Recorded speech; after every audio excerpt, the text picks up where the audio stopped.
రేపు ఎప్పుడైనా కంచికామకోటి పీఠాధిపతులు, శృంగగిరి పీఠాధిపతులు ఈ దేవాలయానికి వచ్చారనుకోండి, వారు ఏమడుగుతారంటే, ఇంత పెద్ద ప్రాంగణం ఆ గుడికి, ఇక్కడ ఎప్పుడైనా రామాయణం చెప్పారా అని అడుగుతారు. ఇక్కడ రామాయణం చెప్పారండి 6 కాండలు అన్నారనుకోండి, వాళ్ళు పొంగిపోతారు. ఒక ప్రాంగణంలో రామాయణం మొత్తం వినబడితే ఆ ప్రాంగణానికి ఒక స్థాయి ఉంటుంది.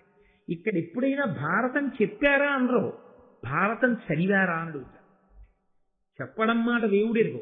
భారతాన్ని దేవాలయంలో కూర్చుని చదువుతూ ఉంటే, వచ్చి కూర్చుని వింటే చాలరా, వాడి జీవితం కోట్ల కోట్ల జన్మల తర్వాత తప్ప అసలు అలా దేవాలయంలో కూర్చుని భారతం వినడు.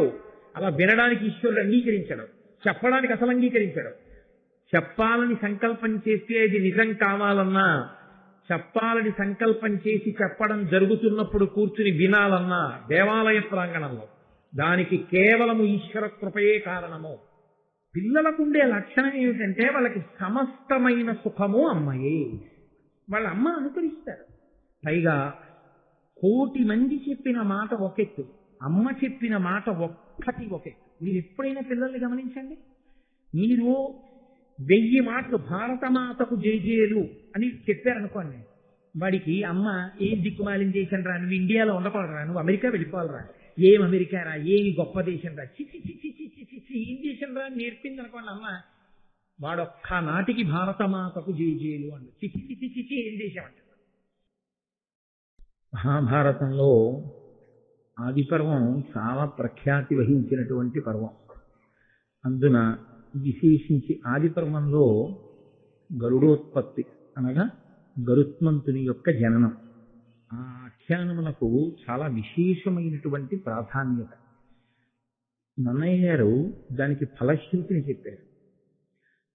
అది అనేక విధాలుగా మంత్రరహస్యంగా, దివ్యమైనటువంటి దర్శనంగా, అనితర సాధ్యమైనటువంటి బలపరాక్రమములతో జన్మించినటువంటి ఒక దివ్య పురుషుని యొక్క గాథగా, తల్లిని దాస్యం నుంచి విడిపించినటువంటి ఒక ఉత్తముడైన కుమారుని యొక్క చరిత్రగా, విశేషించి ఆదిపర్వం మహాభారతాన్నంతటినీ సూక్ష్మీకరిస్తుంది. అసలు మహాభారతం కథంతా ఎందుకు నడిచిందో కేవలము గరుడోత్పత్తి ఎందే ఉంటుంది. ఆ వినత, కద్రువ, కశ్యప ప్రజాపతి ఆ కథ పునాదిగా చేసుకుని మిగిలిన మహాభారతాన్నంతటినీ నిర్మాణం చేయడం జరిగింది. నిర్మాణం చేయడం జరిగింది అంటే కల్పిత కథగా సృష్టించారని నా ఉద్దేశ్యం కాదు. కానీ జాగ్రత్తగా పరిశీలనం చేసినప్పుడు కశ్యప ప్రజాపతి, వినత, కద్రువుల యొక్క కథయే తరువాతి కాలంలో మహాభారతంగా పరిణమిస్తుంది. అంటే దాని ఉద్దేశ్యం ఏమిటి అంటే, ఇందులోనే మనిషి దేని వలన పాడవుతాడో, దేని వలన మనిషి ఉన్నతిని పొందుతాడో, మనిషి యొక్క ప్రధానమైన బలహీనత ఏదో, ఏ బలహీనత మనిషిని పాడు చేసేస్తుందో, ఒక చెట్టు యొక్క తొర్రలో ప్రారంభమైనటువంటి అగ్నిహోత్రం చిట్ట చివరికి ఆ చెట్టుని ఎలా కాల్చేస్తుందో, అలా మనకి సంతోషంగా కనిపించేటటువంటి ఏ గుణం చిట్ట చివరికి మనల్ని ఆశ్రయించిన వారిని కూడా నశింపచేస్తుందో, అటువంటి విశేషములతో కూడినటువంటి ఆఖ్యానము ఈ గరుడోత్పత్తి. అందుకే దానికి పెద్దలు చాలా ప్రాధాన్యత ఇస్తారు. అటువంటి కథని మనం మహాశివరాత్రి నాడు చెప్పుకోగలగడం కేవలం ఈశ్వరుడి యొక్క నిర్హేతుక కృపాకటాక్ష వీక్షణము. నిన్నటి రోజున మీతో నేను మనవి చేసి ఉన్నాను, నీ తండ్రికి శిష్యుడైనటువంటి ఆస్తికుని వలన జనమేజయుడు చేసినటువంటి సర్పయాగం ఆగింది అన్న మాటని సహస్రపాదుడు చెప్పినటువంటి కారణం చేత గురువు కాముల్ని చంపడం అనేటటువంటి విషయాన్ని పక్కన పెట్టి ఒక ఉత్తముడైన బ్రాహ్మణుడు ఎలా జీవించాలో అటువంటి జీవనాన్ని ప్రారంభం చేశారు. మీరు కొంచెం జాగ్రత్తగా గమనిస్తే పురాణ కథల్లో మీకు ఒక ప్రత్యేకమైన విషయం కనిపిస్తుంది. ఎప్పుడూ ఎవరి గురించి మాట్లాడతారంటే బ్రాహ్మణుడి గురించే మాట్లాడుతుంటారు. మీరు చూడండి, మిగిలిన వారి కన్నా కూడా తప్పు చేసినా బ్రాహ్మణుడిని ఎత్తి చూపిస్తారు, మంచివాడైనా బ్రాహ్మణుడిని శ్లాఘిస్తారు, బ్రాహ్మణుడికి ఉండవలసిన గుణాలని 1కి 10 మాటలు చెప్తారు. కారణం ఏంటో తెలుసా అండి? ఒక్కటే, బ్రాహ్మణోస్య ముఖమాసి బాహూరాజన్యత్కృత అని పురుష సూక్తం. కళ్ళు సరిగ్గా చూశాయనుకోండి తొట్టుపడే అవకాశం ఉండదు. జ్ఞానేంద్రియములన్నీ ముఖమునందున్నట్టే బ్రాహ్మణుడు సమాజమును నడిపించవలసిన వాడై ఉంటాడు. ఆయన నిరంతరము అధ్యయనశీలి కావాలి. ఆయన ఎప్పుడూ గ్రంథపఠనం చేస్తూ ఉండాలి. ఆయన ఈశ్వరానుగ్రహమును అపేక్షించి వేదమును ప్రమాణముగా స్వీకరించి వేదం చెప్పినటువంటి విషయాల మీద తిరుగులేని నమ్మకంతో భగవదార్చన నిపుణుడై తాను ఈశ్వరుని యొక్క అనుగ్రహాన్ని పరిపూర్ణంగా పొందుతూ ఆ అనుగ్రహం చేత సమాజానికి అంతటికీ కూడా మేలు చెయ్యగలిగిన వాడై ఉండాలి. బ్రాహ్మణుడు నోరు విప్పి మాట్లాడినటువంటి మాటలు సమాజానికి ఒక మంచి త్రోవని చూపించగలగాలి. మనసులను పట్టి ఉన్నటువంటి దుర్గుణములు ఏ ఉంటాయో అవి తమంత తాము పరిశీలించుకుని నిజమే ఈ గుణం వల్ల మనం పాడైపోతున్నామని వ్యక్తులు తెలుసుకుని తమని తాము దిద్దుకునేటటువంటి ఆ బుద్ధిని బ్రాహ్మణ వాక్యము ద్వారా సమాజమునందు తెలియవలసి ఉంటుంది. అటువంటి బ్రాహ్మణుడే చెడిపోయాడు అనుకోండి, చాలా ప్రమాదకరం కదా. ట్రైన్లో అన్ని కోచ్ల్లో ఉన్న వాళ్ళు నిద్రపోయినా పర్వాలేదు, ఇద్దరు మాత్రం నిద్రపోకూడదు. అసిస్టెంట్ డ్రైవర్ నిద్రపోతూ డ్రైవర్ నడిపినా ప్రమాదం లేదు. అసలు నిజానికి అది కూడా ఒక రకంగా ప్రమాదమే. కానీ డ్రైవరు, అసిస్టెంట్ డ్రైవరు, గార్డు ఈ ముగ్గురు నిద్రపోయారనుకోండి, ఆ రైలుకి ఉపద్రవం. మిగిలిన అన్ని కోచ్ల్లో వాళ్ళు ఎక్కేది నిద్రపోవడానికి. ఎందుకని అంటే వాళ్ళకు ఒక నమ్మకం, ఈ రైలు వెళ్ళిపోతుంది తిరుపతి అని. ఎందుకు వెళ్ళిపోతుంది రైలు తిరుపతి? ముందు ఇంజిన్లో ఉన్నటువంటి డ్రైవరు, అసిస్టెంట్ డ్రైవరు నిద్రపోకుండా పరాకుగా ఉంటారు. రైలు చివర ఉన్నటువంటి గార్డు నిద్రపోకుండా పరాకుగా ఉంటాడు. ఈ ముగ్గురు నిద్రపోకుండా ఉంటే నిద్రపోయిన వాళ్ళందరూ తాము చేరవలసిన గమ్యస్థానం చేరిపోతారు. మిగిలిన వాళ్ళందరూ తెలివిగా ఉండి ఈ ముగ్గురే నిద్రపోయారనుకోండి, చాలా ప్రమాదకరమైనటువంటి స్థితికి వెళ్ళిపోతుంది. ఒక్కొక్క స్థాయిలో శాస్త్రము అలాగే విశ్వసిస్తుంది. ఒక్కొక్కరు అలా బ్రతకాలి అని కోరుతుంది, అలా మాట్లాడాలి అని కోరుతుంది. అలా శాస్త్రాధ్యయనం చేస్తూ ఉండాలి, మంచి మాటలు చెప్తూ ఉండాలి సమాజానికి అని వాళ్ళ మీద ఒక కర్తవ్యాన్ని శాస్త్రం ఉంచింది. అందుకే ఎప్పుడు ఎవరు పాడైతే శాస్త్రం వేలెత్తి చూపిస్తుంది అంటే బ్రాహ్మణుణ్ణే వేలెత్తి చూపిస్తుంది. ఆ బ్రాహ్మణుడు మంచివాడైతే, సమాజానికి పనికొచ్చేవాడైతే అతన్ని రక్షించమని. ఎందుకో తెలుసా అండి? ఒక్కటే కారణం, దానములన్నిటిలోకి ఏ దానము గొప్ప అని అడిగారు. సాధారణంగా మనం ఏమంటామంటే అన్నదానము గొప్ప అంటాం. మంచిదే, నేను కాదంటలేదు, దాన్ని నేను వ్యతిరేకించి మాట్లాడటం లేదు. కానీ అన్నిటికన్నా చాలా గొప్ప విషయం ఇది అంటే ఒక మంచి మాట చెప్పడమే అని శాస్త్రం. ఒక్క చెడ్డవాడి యొక్క మనసు మారి మంచివాడిగా మారాడనుకోండి, ఆ కుటుంబం, ఆయన చుట్టుపక్కల ఉన్నవాళ్ళు, సమాజము అంతా శాంతిని పొందుతుంది. అందుకే మంచి మాటలు చెప్పాలి అంటే ఏదో తనకు అనుష్ఠానం లేకుండా, తాను ముందు అలా ప్రవర్తించకుండా ఇతరులకు చెప్పే అధికారం లేదు. సంధ్యావందనం చెయ్యండి అని చెప్పే ముందు తాను సంధ్యావందనం చెయ్యాలి. వేదము ప్రమాణము అని చెప్పే ముందు తాను వేదమును ప్రమాణముగా అంగీకరించాలి. ఈశ్వరుణ్ణి నమ్మండి అని చెప్పే ముందు తాను ఈశ్వరుణ్ణి నమ్మినవాడై ఉండాలి. 4 మంచి మాటలు చెప్పే ముందు తాను 4 మంచి గ్రంథములను చదివినవాడై ఉండాలి. తాను మంచి మాటలు చెప్పేటప్పుడు తన స్వంతంగా ఏమీ చెప్పక్కర్లేదు. వ్యాస వాల్మీకాదులు ఏం చెప్పారో వాటిని చెప్పగలిగితే చాలు. యథార్థ కోణంలో వాళ్ళు ఏం చెప్పారో ఆ మాటని చెప్తే అవి ఎప్పటికీ ప్రజలందరికీ కూడా మార్గదర్శకములు, కరదీపికలే. దాని చేత సమాజము ఉద్ధరింపబడుతుంది. అందుకే సన్యసించి పీఠాధిపత్యంలో ఉన్న మహాపురుషులు కూడా అనుగ్రహ భాషణం చేస్తారు. ఎందుకు చేస్తారు అంటే నిజానికి వాళ్ళ స్వరూపం మౌనం. వాళ్ళల్లో వాళ్ళు రమిస్తూ ఆత్మగా ఆనందమును అనుభవిస్తూ ఉంటారు. అటువంటి వ్యక్తులు దేని కొరకు మాట్లాడతారంటే, మేము మాట్లాడకపోతే సమాజానికి మార్గం ఎలా తెలుస్తుంది అని మాట్లాడతారు. అందుకే వారు మాట్లాడడము కూడా త్యాగమే అని అభివర్ణించింది శాస్త్రం. కాబట్టి గరుడోత్పత్తిని ప్రారంభం చేస్తూ నన్నయ్య గారు ఒక మాట చెప్తారు. కృతయుగంలో కశ్యప ప్రజాపతి అనేక మంది భార్యలతో ఉండేవాడయ్య. మళ్ళీ అదొక గమ్మత్తు, బ్రాహ్మణునకు 4 వర్ణముల వారిని భార్యలుగా స్వీకరించడానికి అధికారం ఉంది. అయితే దానికి కొన్ని ప్రత్యేకమైనటువంటి పరిస్థితులు ఉంటాయి. ఆయా పరిస్థితుల యందు మాత్రమే స్వీకరించాలి తప్ప అధికారం ఉంది కదా అని స్వీకరించకూడదు. ఏకపత్ని వ్రతమే అన్నిటికన్నా సర్వోత్కృష్టమైనటువంటి వ్రతం. కానీ కొన్ని కొన్ని కారణముల చేత 4 వర్ణముల వారిని వివాహం చేసుకోవడం అనేటటువంటిది బ్రాహ్మణుడికి శాస్త్రంలో అంగీకరింపబడినటువంటి సిద్ధాంతం. కశ్యప ప్రజాపతి అంతమంది భార్యల్ని స్వీకరించాడు అంటే కారణం ఒక్కటే, చతుర్ముఖ బ్రహ్మగారు ఆయన్ని ఆదేశించాడు. ఈ భూమి మీద ఎన్నో రకాలైనటువంటి ప్రాణిజాతము ఉత్పత్తి జరిగేటట్టుగా చాలా గొప్ప తేజస్సు కలిగిన వాడివి కనుక, నీవు ప్రజాపతివి కనుక, నా పుత్రుడు కనుక, ప్రజోత్పత్తి జరగడం కోసం అనేకమైన ప్రాణులు సృజింపబడాలి. ఇన్ని రకాలైన ప్రాణులు సృజింపబడడానికి నీవు తగినటువంటి పరిశ్రమ చేయవలసినది అని ఆజ్ఞాపిస్తే, ఈ భూమి మీద ఉన్నటువంటి అనేక రకములైనటువంటి ప్రాణులు పాములతో సహా అన్నీ కశ్యప ప్రజాపతి బిడ్డలే. ఆ మాటకొస్తే ఈ భూమి కూడా కశ్యప ప్రజాపతి, కాశ్యపి అని పేరు. ఈ భూమిని కశ్యప ప్రజాపతి దానం పట్టాడు. అందుకే కశ్యప ప్రజాపతి యొక్క స్పర్శ లేకుండా నీకు ఎక్కడ ఏది ఉండదు. అంతటి మహాపురుషుడైన ఆ కశ్యప ప్రజాపతికి ఉన్న భార్యలలో వినత, కదురువ, లేదా కదురువ వినత పెద్ద భార్యగా, వాళ్ళిద్దరూ కూడా ఆయన భార్యలు. ఇద్దరే భార్యలు మాత్రమే, వాళ్ళిద్దరూ కూడా ఆయన భార్యలు. ఈ కథకి సంబంధించినంత వరకు ఆ ఇద్దరు భార్యల యొక్క విశేషమే ప్రముఖముగా అవసరము కనుక కశ్యప ప్రజాపతి భార్యలుగా ఇద్దరి గురించే ప్రస్తావన చేయబడుతుంది. వారు భర్తని ప్రార్థన చేశారు, నీ తేజస్సు వలన మేము సంతానమును పొందాలని అనుకుంటున్నాము. ఇలా అడిగే ముందు కొన్ని వేల సంవత్సరములు ఆయనకి పరిచర్య చేశారు. ఇది సనాతన ధర్మంలో ఒక గొప్ప విచిత్రమైనటువంటి విషయం.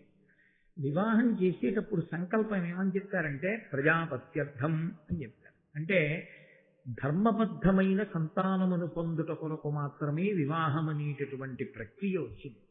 ఆర్షధర్మం చాలా చాలా గొప్పది. ఎందుచేతనంటే మనిషి యొక్క బలహీనతని బలంగా మార్చే ప్రయత్నం చేస్తుంది. నువ్వు ఇది చెయ్యకూడదు అని చెప్పి విడిచిపెట్టేశాను అనుకోండి, అది చెయ్యకుండా మీరు ఉండదు. మీరు కొంచెం జాగ్రత్తగా ఆలోచించండి. శాస్త్రంలో చాలా కష్టమైంది ఏమిటంటే విహిత కర్మాచరణము తేలిక, నిషిద్ధ కర్మ పరిత్యాగము చాలా కష్టం. మీరు స్నానం చెయ్యండి అని నేను అన్నాను అనుకోండి, మీరు స్నానం చేయడం తేలిక. మీరు స్నానం చేసేటప్పుడు మాత్రం రావణాసురుని జ్ఞాపకం తెచ్చుకోకండి అని నేను అన్నాను అనుకోండి, రావణాసురుణ్ణి జ్ఞాపకం తెచ్చుకోకుండా స్నానం చేయడం చాలా కష్టం. రావణుణ్ణి జ్ఞాపకం తెచ్చుకోవద్దన్నాడు, అదే గుర్తొస్తుంది. నిషిద్ధ కర్మని విడిచిపెట్టలేడు, అది మనిషి యొక్క బలహీనత. దానికి కారణం ఏమిటి అన్నది నేను నీతో ప్రస్తావన చేశాను. కోట్ల జన్మలుగా తరువుకొచ్చినటువంటి వాసనా బలం మనిషిని ఒక స్థాయిలో నిలబడనివ్వదు, కిందకి లాగేస్తుంటుంది. రామకృష్ణ పరమహంస ఒక ఆఖ్యానం చెప్తుండేవారు. గోడ పట్టుకుని పైకి ఎక్కి వెళ్ళిపోతూ ఉంటుంది ఒక్కొక్క ప్రాణి. దాన్ని క్షత్రియులు కోటల్ని స్వాధీనం చేసుకునేటప్పుడు దాని తోక పట్టుకుని తోకకు తాడు కట్టి పైకి ఎక్కుతూ ఉంటారు. వెనకటికి పిల్లలు దాని మీద కొంచెం కోపం వచ్చి దాన్ని ఇబ్బంది పెట్టాలని దాని తోకకి పెద్ద పెద్ద రాళ్లు కట్టారు. అది 4 అడుగులు పైకి ఎక్కి తోక బరువు కింద పడిపోయారు. అలా అనుష్ఠానంలో 4 అడుగులు ముందుకేస్తే 10 అడుగులు వెనక్కి లాగేస్తుంది. ఏది అంటే నిషిద్ధ కర్మని పరిత్యజించలేని బలహీనత. ఏది చెయ్యవద్దు అని శాస్త్రం చెప్పిందో అది చెయ్యకుండా మనిషి ఉండలేడు. దాన్ని గెలవడమే చాలా చాలా కష్టం. మనకి శాస్త్రంలో ప్రజాపత్యర్థం అని వివాహానికి మంత్రం శాస్త్రం ఎందుకు చెప్పిందో తెలుసా అండి? ఇది సనాతన ధర్మం యొక్క గొప్పతనం, ఋషుల యొక్క గొప్పతనం. ఒక వయస్సు వచ్చిన తరువాత మనసు కామమును పొందడం అనేటటువంటిది ప్రకృతి సహజమైనటువంటి విషయం. ఈ కామాన్ని వరంగా ఎవరు వాడుకుంటాడో వాడు అభ్యున్నతిని పొందుతాడు. వరంగా వాడుకోవడం మనిష్టం. దాన్ని విశృంఖలత్వం పొంది హీనోపాధుల్లోకి వెళ్ళిపోవడానికి మనం ప్రవర్తించేటటువంటి స్వేచ్ఛయే కారణం. ధర్మపత్ని అని కామాన్ని ధర్మంతో ముడేసేస్తారు. ముడి వేసి స్త్రీని తీసుకొచ్చి పక్కన కూర్చోబెడతారు. ఇప్పుడు ఆమె యందు అనురక్తుడై ఉంటే ఏమి దోషం లేదు. ఆయన కామము ఆవిడ యందు మాత్రమే ఉంటే ఇది ధార్మిక కామము.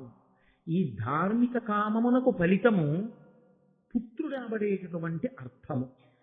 డబ్బు ఎలా ఉపయోగపడుతుందో అలాగే కొడుకు అనబడేటటువంటి అర్థం కూడా అనేక ప్రయోజనములను తీసుకొస్తాడు. తాను సంధ్యావందనం చెయ్యలేని రోజంటూ వస్తే కొడుకు చేస్తాడు తన బదులు. తనకి ప్రాణోత్క్రమణం అయిపోతుంటే 1,00,000 తేళ్లు కుట్టిన బాధ కలుగుతుంది అంటుంది గరుడ పురాణం. అప్పుడు కొడుకు ఒళ్ళో తల పెట్టుకుని ప్రాణోత్క్రమణం అవుతుంటే చాలా మనసు ప్రశాంతంగా ఉండి ఆ బాధ ఉండదు అంటుంది. ప్రాణోత్క్రమణ సమయమునందు మరణవేదనలో విపరీత దుఃఖం కలగకుండా ఉంచగలిగిన ఏకైక స్థానం పుత్రుడి యొక్క ఒడి ఒక్కటే.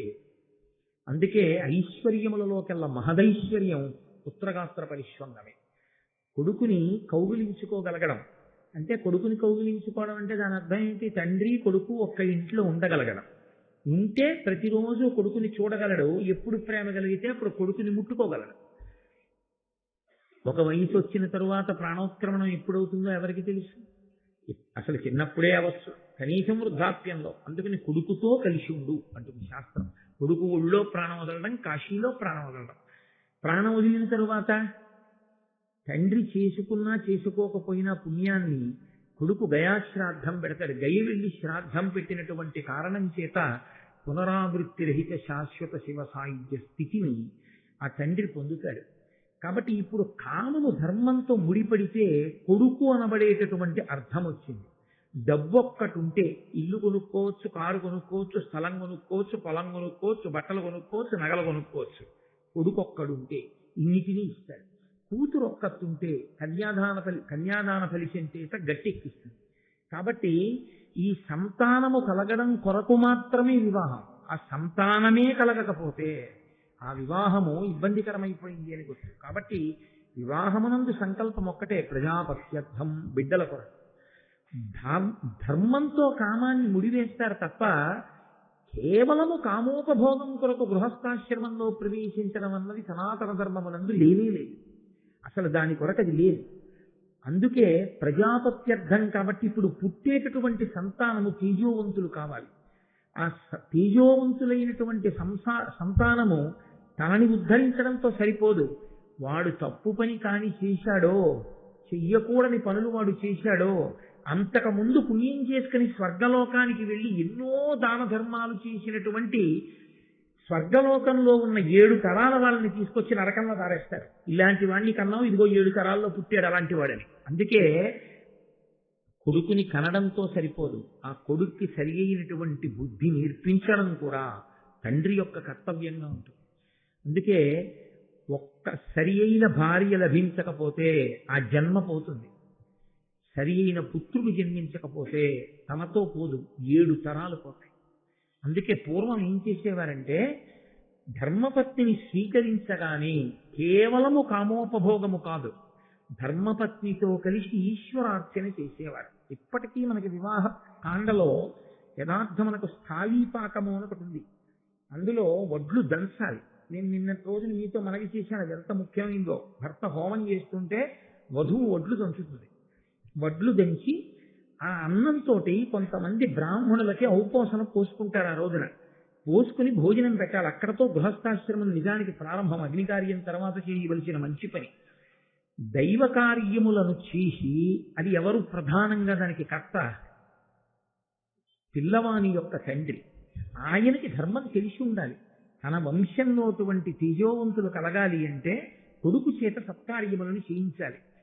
ధార్మికమైనటువంటి కార్యములు, ఈశ్వరోపాసన కొంతకాలము చేసిన తరువాత భార్య అభ్యర్థించేది, నేను నీ వలన సంతానాన్ని పొందాలనుకుంటున్నానయా, ఇది నా హక్కు, నీ తేజస్సును నేను భరించాలి, భరించి నీ రూపాన్ని లోకంలో నేను నడిచేటట్టు చెయ్యాలి. ఆత్మావై పుత్రనామాసి, తండ్రి యొక్క జీవితమునకు కొనసాగింపుయే కొడుకు. తండ్రియే కొడుకుగా భూమి మీద తిరుగుతాడు అని. అందుకే ఒక్క ధర్మపత్ని గర్భంలోంచి మాత్రమే ఆ బిడ్డలు రావాలి. కాబట్టి నీ తేజస్సును నా యందు ప్రవేశపెట్టి ధార్మికమైన సంతానమును నా యందు ఉత్పాదన చేయవలసినది అని పత్ని అభ్యర్థన చేసేది. ఒకనాడు కామము అంత ధర్మబద్ధం. అలా వినత కదురువ అడిగారు కశ్యప ప్రజాపతిని, నీ వలన నేను సంతానాన్ని పొందాలనుకుంటున్నాను. ఇప్పుడు కశ్యప ప్రజాపతి అన్నాడు, తప్పకుండా నీకు ఎటువంటి సంతానాన్ని పొందుదామనుందో నాకు చెప్పండి. మీకు సంతానాన్ని పొందుదామనుంది మంచిదే, నేను కాదంటలేదు. కానీ ఎటువంటి సంతానం కావాలని మీరు అనుకుంటున్నారు? ఆయన నీకు ఇలాంటి సంతానం కలుగుతుంది, నీకు ఇలాంటి సంతానం కలుగుతుందని తన వాక్కు చేత నిర్ణయం చెయ్యగలిగినటువంటి మహాపురుషుడే. అయినా ఆయన తాను నిర్ణయించలేదు. ఎందుకు నిర్ణయించలేదు అంటే ఒక్కటే కారణం. కశ్యప ప్రజాపతి తామరాకు మీద నీటి బొట్టు లాంటి వాడు. రాక్షసులు ఆయన బిడ్డలే, దేవతలు ఆయన బిడ్డలే. ఆయన మాత్రం ఎప్పుడూ బ్రహ్మజ్ఞానంలో రమిస్తూ ఉంటాడు. ఆయన దేనిని అంటిపెట్టుకునేటటువంటి స్వభావం ఉన్నవాడు కాదు. సంసారము నుండి ధరించిన మహాపురుషులే సనాతన ధర్మమునందు ఎక్కువ. ఋషులందరూ సంసారంలో ఉన్నవాళ్ళు గారు. కాబట్టి కశ్యప ప్రజాపతి అటువంటి వాడు కనుక తన పత్నులను అడిగాడు, మీకు ఎటువంటి సంతానం కావాలని మీరు కోరుకుంటున్నారు అంటే, కద్రువ మొట్టమొదట కోరుకుంది. అనలతీజులు దీర్ఘతేహులునైన ఎట్టి తనూజులన్ వినుత సత్వుల కోరె కద్రువ వేవురన్ కడువేట్కతో వినత కోరె సుపుత్రులన్ భుజవీర్యవంతుల వారి కంటను బలాధికులైన వారి కడింది వీరులనిద్దరం. ఇది ఒక చమత్కారం. మహానుభావుడు నన్నయ్య భట్టారకుడు ఎంత ఆశ్చర్యకరంగా రచన చేస్తారు. అది ఆయన ఋషి మహానుభావుడు. మొదట కద్రువ కోరుతూ అంది, అగ్నిహోత్రంతో సమానమైనటువంటి తేజస్సు కలిగినటువంటి వాళ్ళు, విశేషమైనటువంటి బలమున్నవాళ్ళు, చాలా పొడుగైనటువంటి దేహములు కలిగినటువంటి వాళ్ళు, చాలా సత్వం ఉన్నటువంటి వాళ్ళు, నాకు అనేక మంది సంతానం కావాలి. ఆయన ఒక చిరునవ్వు నవ్వాడు. ఇలా వినత వంక తిరిగాడు. ఇందులో మనస్థితి అని మళ్ళీ ఒక మాట ఉంటుంది. మనస్థితి అంటే ఎంత అక్క చెల్లెళ్ళైనా తోడుకోవడాలి కదండి. అందుకని ఇప్పుడు వీళ్ళిద్దరికీ ఏంటంటే ఒకరికి పుట్టేటటువంటి బిడ్డల బలం కన్నా బలవంతులు ఉండాలని. కద్రువ ముందేమనుకుందంటే 1000 మంది పిల్లలు, దీర్ఘదేహులు, అంత పొడుగైన శరీరం ఉన్నవాళ్ళు, అంత గొప్ప తేజస్సు ఉన్నవాళ్ళు, అంత బలవంతులు మీరు కోరుకున్నారు. ఇప్పుడు ఆవిడ మనసులో ఏదైనా కోపం ఉంటుందా అంటే ఉంది అని చెప్పడం చాలా కష్టం. ఎందుకంటే ఆవిడ కోరి వెళ్తుందండి. వెంటనే వినత వంక చూశాడు కశ్యప ప్రజాపతి. ఆవిడంది, ఈవిడ ఎంత బలం ఉన్న పిల్లలు కావాలని కోరుకుందో అంతకన్నా బలవంతులైన పిల్లలు. ఇప్పుడు ఏమవుతుంది కద్రువకి? అమ్మ బాబోయ్, దీని మనసులో ఇంతుందన్నమాట అన్న భావన వస్తుందా రాదా? ఈమె ఎంత బలవంతులైన బిడ్డలు కావాలని కోరుకుందో అంతకన్నా బలవంతులైనటువంటి బిడ్డలు సుపుత్రులను. ఇది చాలా గొప్ప మాట విషయం. ఒక తండ్రి సంతోషించవలసినటువంటి మాట అక్కడ విషయం. ఇది వినత యొక్క అదృష్టం. ఆ మాట ఆవిడ నోటి వెంట రావడమే అదృష్టం. సుపుత్రులైతే తల్లి కీర్తి కన్నా తండ్రిని బాగా ఉన్నతమైనటువంటి స్థానంలో నిలబెడతాడు. తల్లి సరే, తల్లిని ఆనందపరుస్తాడు, కానీ ఆ కొడుకు వలన ముందు పేరు పొందేటటువంటి వాడు ఎవరంటే తండ్రి. కాబట్టి సుపుత్రులైనటువంటి వారు నాకు కావాలి. అపారమైనటువంటి బలపరాక్రమములు కలిగిన వారు, కద్రువుకి పుట్టబోయేటటువంటి సంతానము కన్నా బలము కలిగినటువంటి వారు 2 పుత్రులు నాకు కావాలి. ఆమె అనేక మంది అని అడిగింది, ఈవిడ 2 అంది. 2 పుత్రులు కావాలి. కశ్యప ప్రజాపతి అన్నారు, సదాశ అలాగే జన్మించెదరుగాక. ఇప్పుడు ఆయన ఏం చేయాలి? వాళ్ళు కోరుకున్న బిడ్డలు ఎలాంటి వాళ్ళు కావాలనుకున్నారో అలాంటి బిడ్డలే పుట్టాలంటే దైవానుగ్రహాన్ని సంపాదించాలి. అందుకని ఆయన పుత్రకామేష్టి చేశారు. ఇక్కడ మీరు ఒక శాస్త్ర రహస్యాన్ని కొంచెం జాగ్రత్తగా పట్టుకోవాల్సి ఉంటుంది. తేజోవంతమైన సంతానము కలగడానికి కారణము ఒక్కటే. వంశంలో ఎక్కడో మహాపురుషులు ఉంటారు. ఎక్కడో మహాపురుషులు అపారమైనటువంటి భగవద్భక్తి తత్పరులు, చాలా ప్రసన్నమైనటువంటి హృదయంతో దాన ధర్మాదులు చేసినటువంటి వారి యొక్క పుణ్య విశేషాన్ని బిడ్డలు అనుభవిస్తారు. నేను మీకు పరమ యథార్థం చెప్తాను ఇవాళ. ఒకడికి కలిసి వచ్చి కోట్లు వచ్చాయంటే అది వాడి గొప్ప కాదు. మీరు బాగా గుర్తుపెట్టుకోండి. ఎప్పుడు వాళ్ళ వంశంలో అంతకుముందు అందరూ కోట్లున్న వాళ్ళు కారు, పరమ పేదవారు ఉంటారు.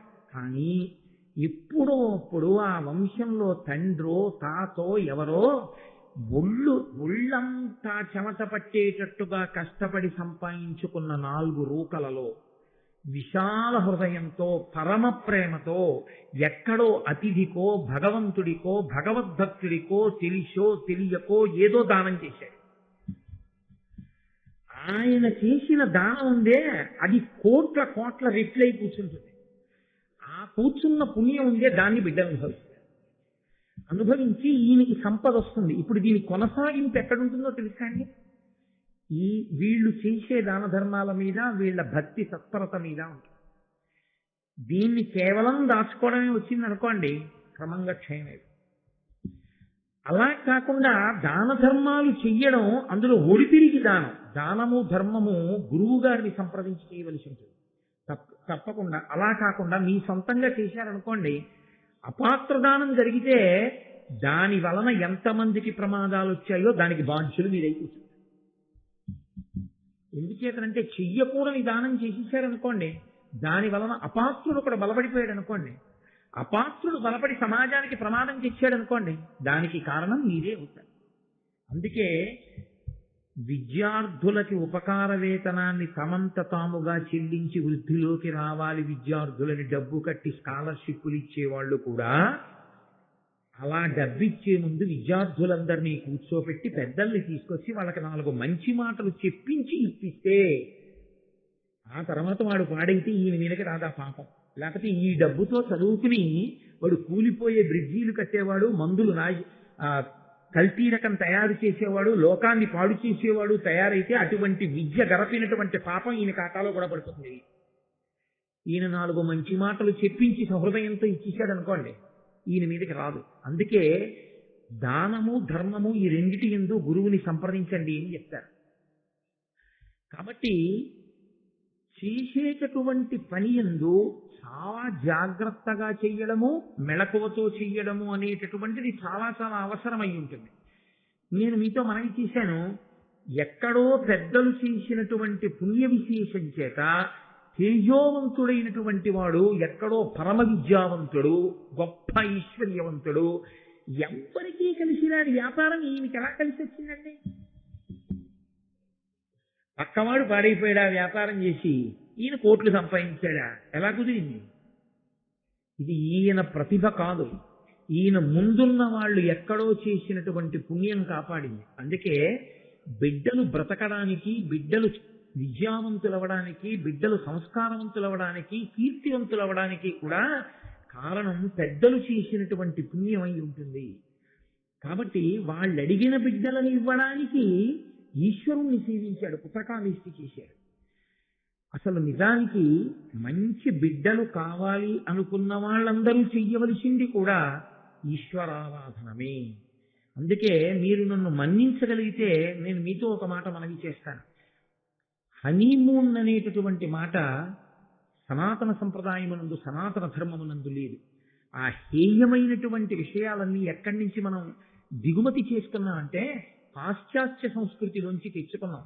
కేవలము కామోపభోగము కొరకు వివాహం అవగానే పెద్దవాళ్ళు మాతో ఎందుకు అని పెద్దవాళ్ళని పక్కన పెట్టి పిల్లలు మాత్రమే కేవలము కామోపభోగము కొరకు ప్రదేశముల యందు తిరగడం కాకుండా చక్కగా క్షేత్రానికి వెళ్ళడం, తీర్థయాత్రకు వెళ్ళడం, ఈశ్వరుణ్ణి సేవించడం, భగవంతుణ్ణి భక్తితో ఆరాధన చెయ్యడం మీద ఎక్కువ దృష్టి పెట్టడం చేత వంశకులైన కుమారులు జన్మిస్తారు తప్ప, సంతానము కలుగుతుంది తప్ప, కేవలముగా కామోపభోగము గొప్ప సంతానాన్ని, వంశకరులైన సంతానాన్ని తేలేదు.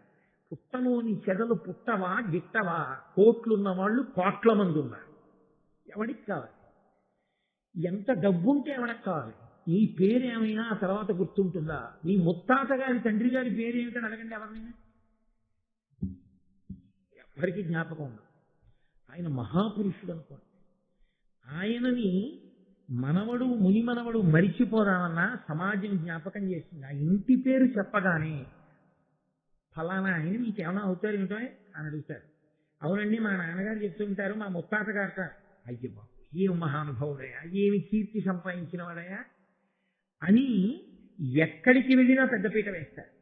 ఆ తేజస్సు గొప్పది, ఈశ్వరారాధన గొప్పది.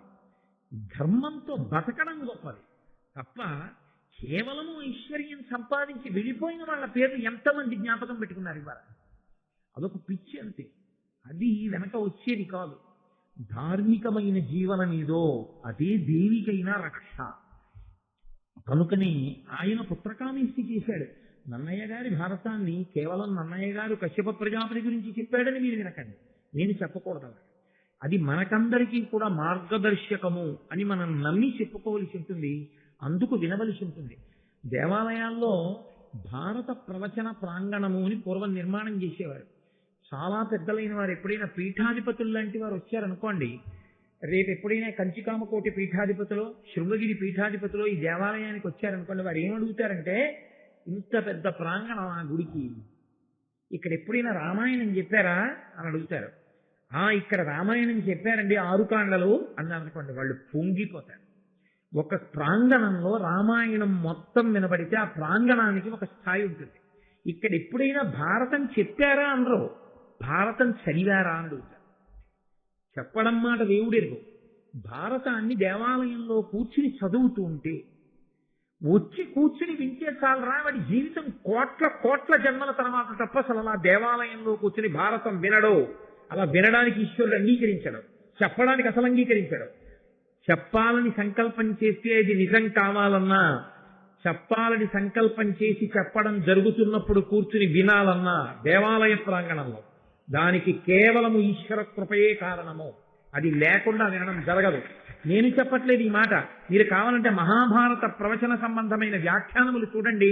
కోటేశ్వరరావు గారు చెప్పిన మాట నిజమో కాదో మీకు అర్థం. కాబట్టి ఆయన పుత్రకామేష్టి చేశాడు కశ్యప ప్రజాపతి, దేవతల యొక్క అనుగ్రహాన్ని పొందాడు. ఇప్పుడు ఆ అనుగ్రహ కారణం చేత ఆయన తేజస్సు 2 భార్యలలోకి ప్రవేశించి, ఆ 2 భార్యలు కూడా తమ గర్భములు అండములుగా మారాయి. ఎందుకని?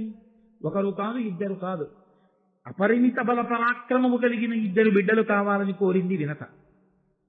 మహాతీజోవంతులు, అపారమైన పొడుగున్న వాళ్ళు, అనేకులు బిడ్డలు కావాలని అడిగింది కద్రువ.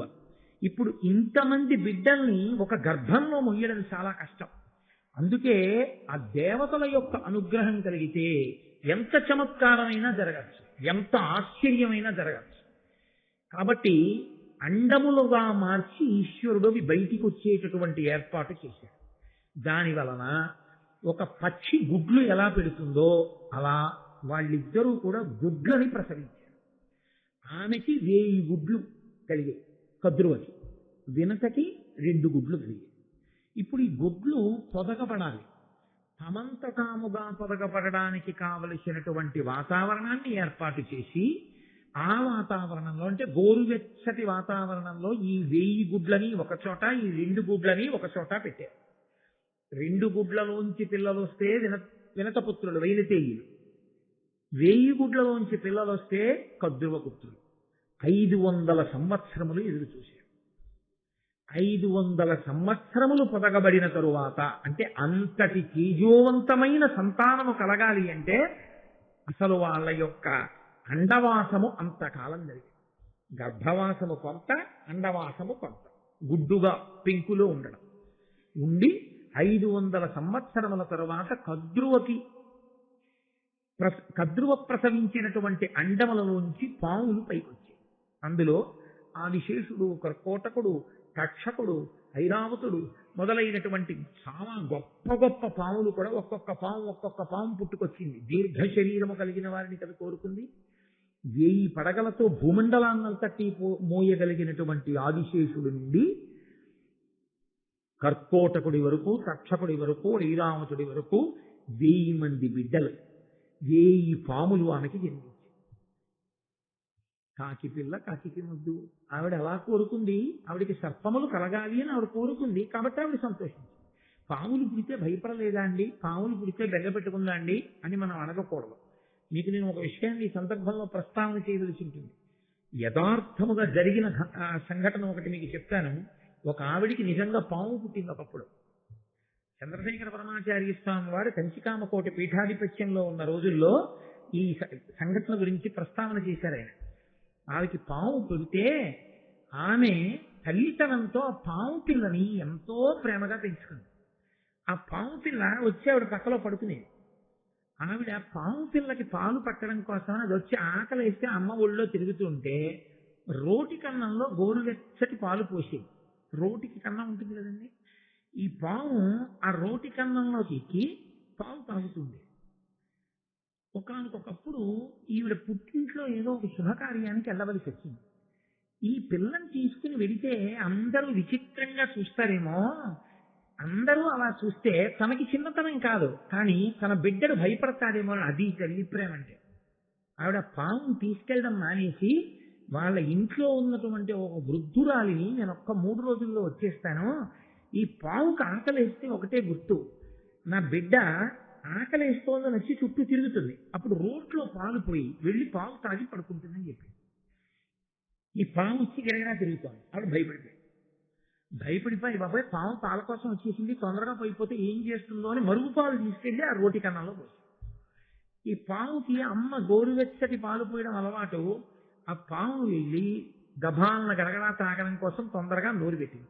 పెట్టగానే నోరు కాలిపోయి గబగబ తండుకోవడంలో నులుపుగా ఉన్న రాయి నుంచి రోటి కన్నంలో పడిపోయి ఆ మరుగు పాలలో ఆ పాము శరీరం విడిచిపెట్టి తల్లికి కల్లోకి వచ్చి అమ్మ నేను చనిపోయానమ్మా, రోటి కన్నంలో వేడి పాలు పోసేసిందమ్మా నాన్నమ్మ, నేను చనిపోయాను అమ్మ, నీకు తర్వాత పుట్టే బిడ్డలకి నా పేరు పెట్టుకోవాలని యథార్థంగా జరిగిన సంఘటన.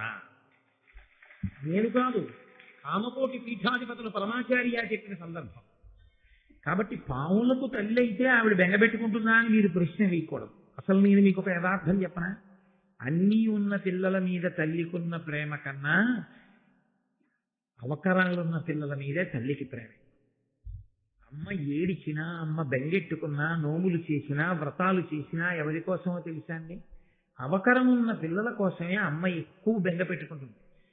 పాపులైన వారు అయ్యో వీళ్ళు ఎలా మారినా చెంతకి చేరుతారని పరమేశ్వరుడు ఎలా బెంగ పెట్టుకుంటాడో అమ్మ అలా బెంగ పెట్టుకుంటుంది. అందుకే పరమేశ్వరుడు ఎటువంటి వాడో తల్లి అటువంటిది. తల్లికి పరమేశ్వరుడికి అభేదం. అంత గొప్పవాడైనా తండ్రికి ప్రథమ నమస్కారం లేదు. మాతృదేవో భవ, అమ్మకే నమస్కారం. సరే, కనుక ఆమె పరమ సంతోషంగా పరమ ప్రేమగా ఆ బిడ్డల్ని పెంచుతోంది. వినత చూసింది.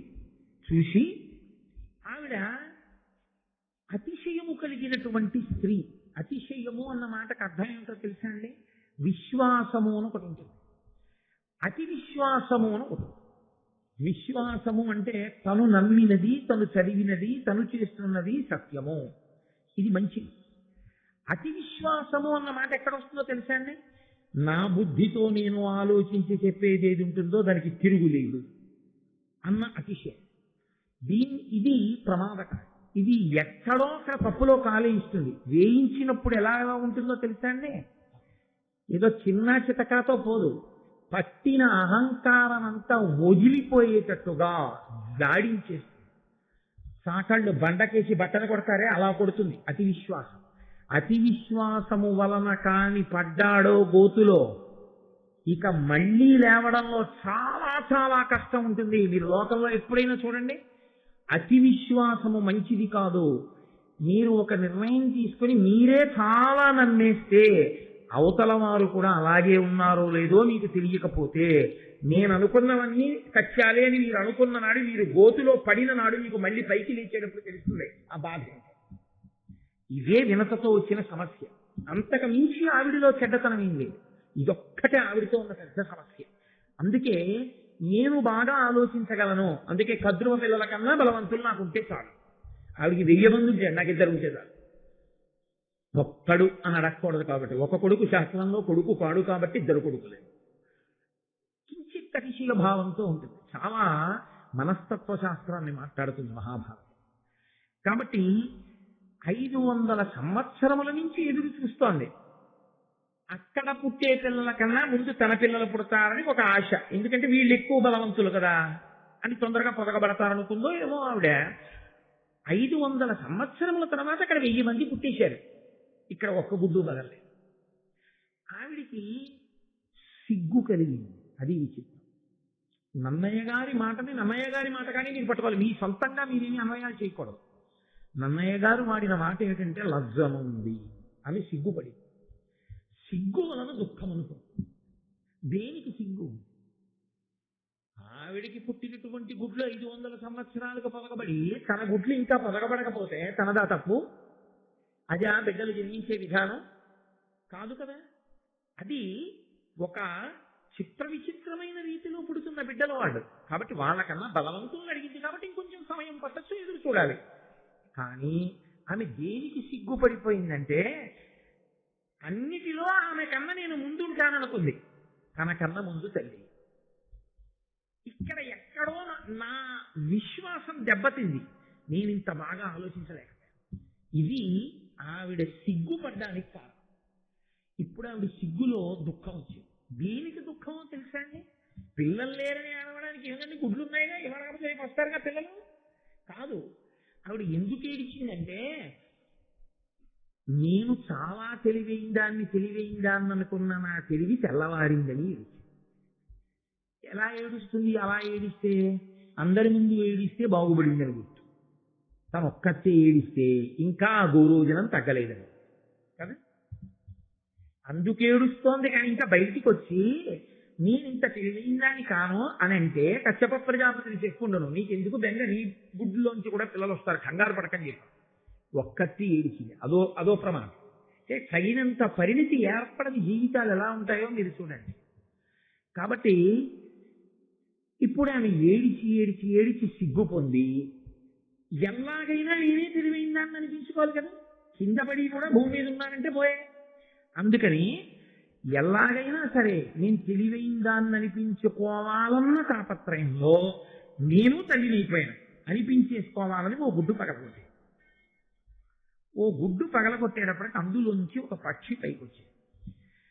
ఆయన అన్నాడు, దాన అపరార్థకాయ విహీనుడు పూర్వార్ధ తను సహితుడు అరుణుడనంగానుదయించే సుతుండు మహానీతియుతుండు తల్లి కప్రియమొసగన్. ఆయన పూర్వార్ధతను సహితుడు. నడుం దగ్గర నుంచి పైన ఉండవలసినటువంటి శరీరం ఉంది, ఈ క్రింద ఉండవలసినటువంటి అపరార్థకాయుని. ఆయనకి ఈ క్రింద ఉండవలసినటువంటి శరీరము లేదు, ఇక్కడ వరకే శరీరం ఉంది. మహాతేజోమూర్తి, గొప్ప సునిశ్చిత బుద్ధిశాలి. అటువంటి వాడు పుడుతూని పేరుతో పుట్టాడు అరుణుడు. ఆయన పుట్టి అమ్మ వంక చూశాడు. అతి విశ్వాసం నీది, అతి విశ్వాసము వలన సిగ్గుపడింది నువ్వు, ఆ సిగ్గు వలన ఏడిచింది నువ్వు. కద్రువ ఎదురు చూసింది గుడ్లలోంచి పిల్లలు వచ్చే వరకు. ఎంతసేపు కద్రువ అడిగిన వాటిని దృష్టిలో పెట్టుకుని నీ తెలివి నిరూపించుకోవాలన్న అతిశయంతో ప్రవర్తించావు. ఈ అతిశయం పోవడానికి నేను పూర్తిగా తయారు కాకముందు గుడ్డు బ్రద్దలు కొట్టి ఇంత అంగవైకల్యంతో నేను పుట్టేటట్టు చేశావు కనుక, నేను ఇంత బాధపడవలసిన అవసరాన్ని నువ్వు ఏర్పాటు చేశావు కనుక 500 సంవత్సరముల పాటు కద్రువకు దాసివగుదువుగాక అని చెప్పారు. ఎక్కడ పడిందో చూస్తారా గోతులో? ఇప్పుడు ఒక్కసారి బెంగొచ్చింది. ఏమిటి బెంగ? ఇన్నాళ్ళు తాను చాలా తెలివైందాన్ని అనుకుని ఎవరి మీద తాను పెత్తనం చేశాననుకుందో ఆవిడికి భయపడవలసిన రోజు వచ్చింది కదా. ఆవిడికి తాను సేవ చేయవలసిన రోజు వచ్చింది. అన్నీ ఆవిడ్ని దృష్టిలో పెట్టుకుని ఈవిడ పని చేయవలసిన రోజు వచ్చింది. ఆవిడ ఎప్పుడు పిలుస్తుందో అందుకని మనం ఈ పని తొందరగా చేసేసుకోవాలి. మరి కద్రు పిలిస్తే వెనక వెళ్ళిపోవద్దు తొందరగా, దాసి కాబట్టి. ఇప్పుడు ఏమవుతుంది? ఈ అతిశయం అంతా ఇలా లేనిపోని తెలివితేటలకు వెళ్ళే ఈ దాస్యం వచ్చిందని 500 సంవత్సరముల దాస్యం తర్వాత నీకు విరిగిపోతుంది ఈ అతిశయం. అనుగ్రహించాడు కొడుకు. అమ్మకి అతిశయం ఉండిపోతే ఇంకా ఎన్ని తప్పులు జరిగిపోతాయో, జరగకూడదు అని అన్నాడు. అమ్మ, తొందరపడి ఒక గుడ్డుని పగలగొడితే పగలగొట్టావు, రెండో గుడ్డుని మాత్రం అలా పగలగొట్టావు. అందులోంచి మహాతేజోమూర్తి ఉద్భవిస్తాడు. ఆయన నిన్ను దాస్యం నుంచి విడుదల చేయిస్తాడు. ఆయన మాత్రం గుడ్డులోంచి వచ్చే వరకు నువ్వు అలాగే ఉండు అని మహానుభావుడైనటువంటి అరుణుడు సూర్య భగవానుడికి రథసారథిగా వెళ్ళిపోయాడు. పరమేశ్వరుని యొక్క శక్తి అంటే ఎలా ఉంటుందో తెలుసా అండి? ఆయన యొక్క సాధన సంపత్తులను వేటిని చూసినా మీకు విచిత్రంగానే ఉంటుంది. సూర్య భగవానుడే మహాతేజోమూర్తి, అగ్నిహోత్రం. అసలు ఆయన దగ్గరకి కూడా ఎవరు వెళ్ళరు. అటువంటి బ్రహ్మాండమైన తేజోరాశి అయినటువంటి సూర్యుడికి ఒక రథం, దానికి ఒకటే చక్రం. 2 చక్రాలున్న రథం అయితేనే సరిగ్గా వెళుతుంది. ఏకచక్రధరం దేవం తం సూర్యం ప్రణమామ్యహం. ఒక్కటే చక్రంతో ఉన్న రథం. ఆ రథానికి 7 గుర్రాలు. 7 గుర్రాల్ని తోలేవాడు ఒక సారథి. ఆ సారథికి నడుము కింద శరీరం లేదు, పైన శరీరం మాత్రమే ఉన్నవాడు. ఆయన రథం నడిచే మార్గం ఆధారం లేని ఆకాశం. ఆయన గమనంలో 1 నిమిషం ఆలస్యంగా ఉదయించడు, 1 నిమిషం ఆలస్యంగా అస్తమించడు. అది ఈశ్వరుని ప్రతిభ. తన దగ్గర ఉన్న సాధన సంపత్తులను బట్టి ప్రకాశించడం కాదు, తన శక్తి చేత ప్రకాశించడం ఈశ్వరుడు. దాని వలన అరుణుడికి గొప్పతనం వచ్చింది. సూర్యరథ సారథి అని. సూర్యుని యొక్క తేజస్సుని తట్టుకొని సారథిగా నిలబడగలిగిన వాడంటే ఆయన ఎంత తేజోమూర్తో మీరు ఆలోచించండి.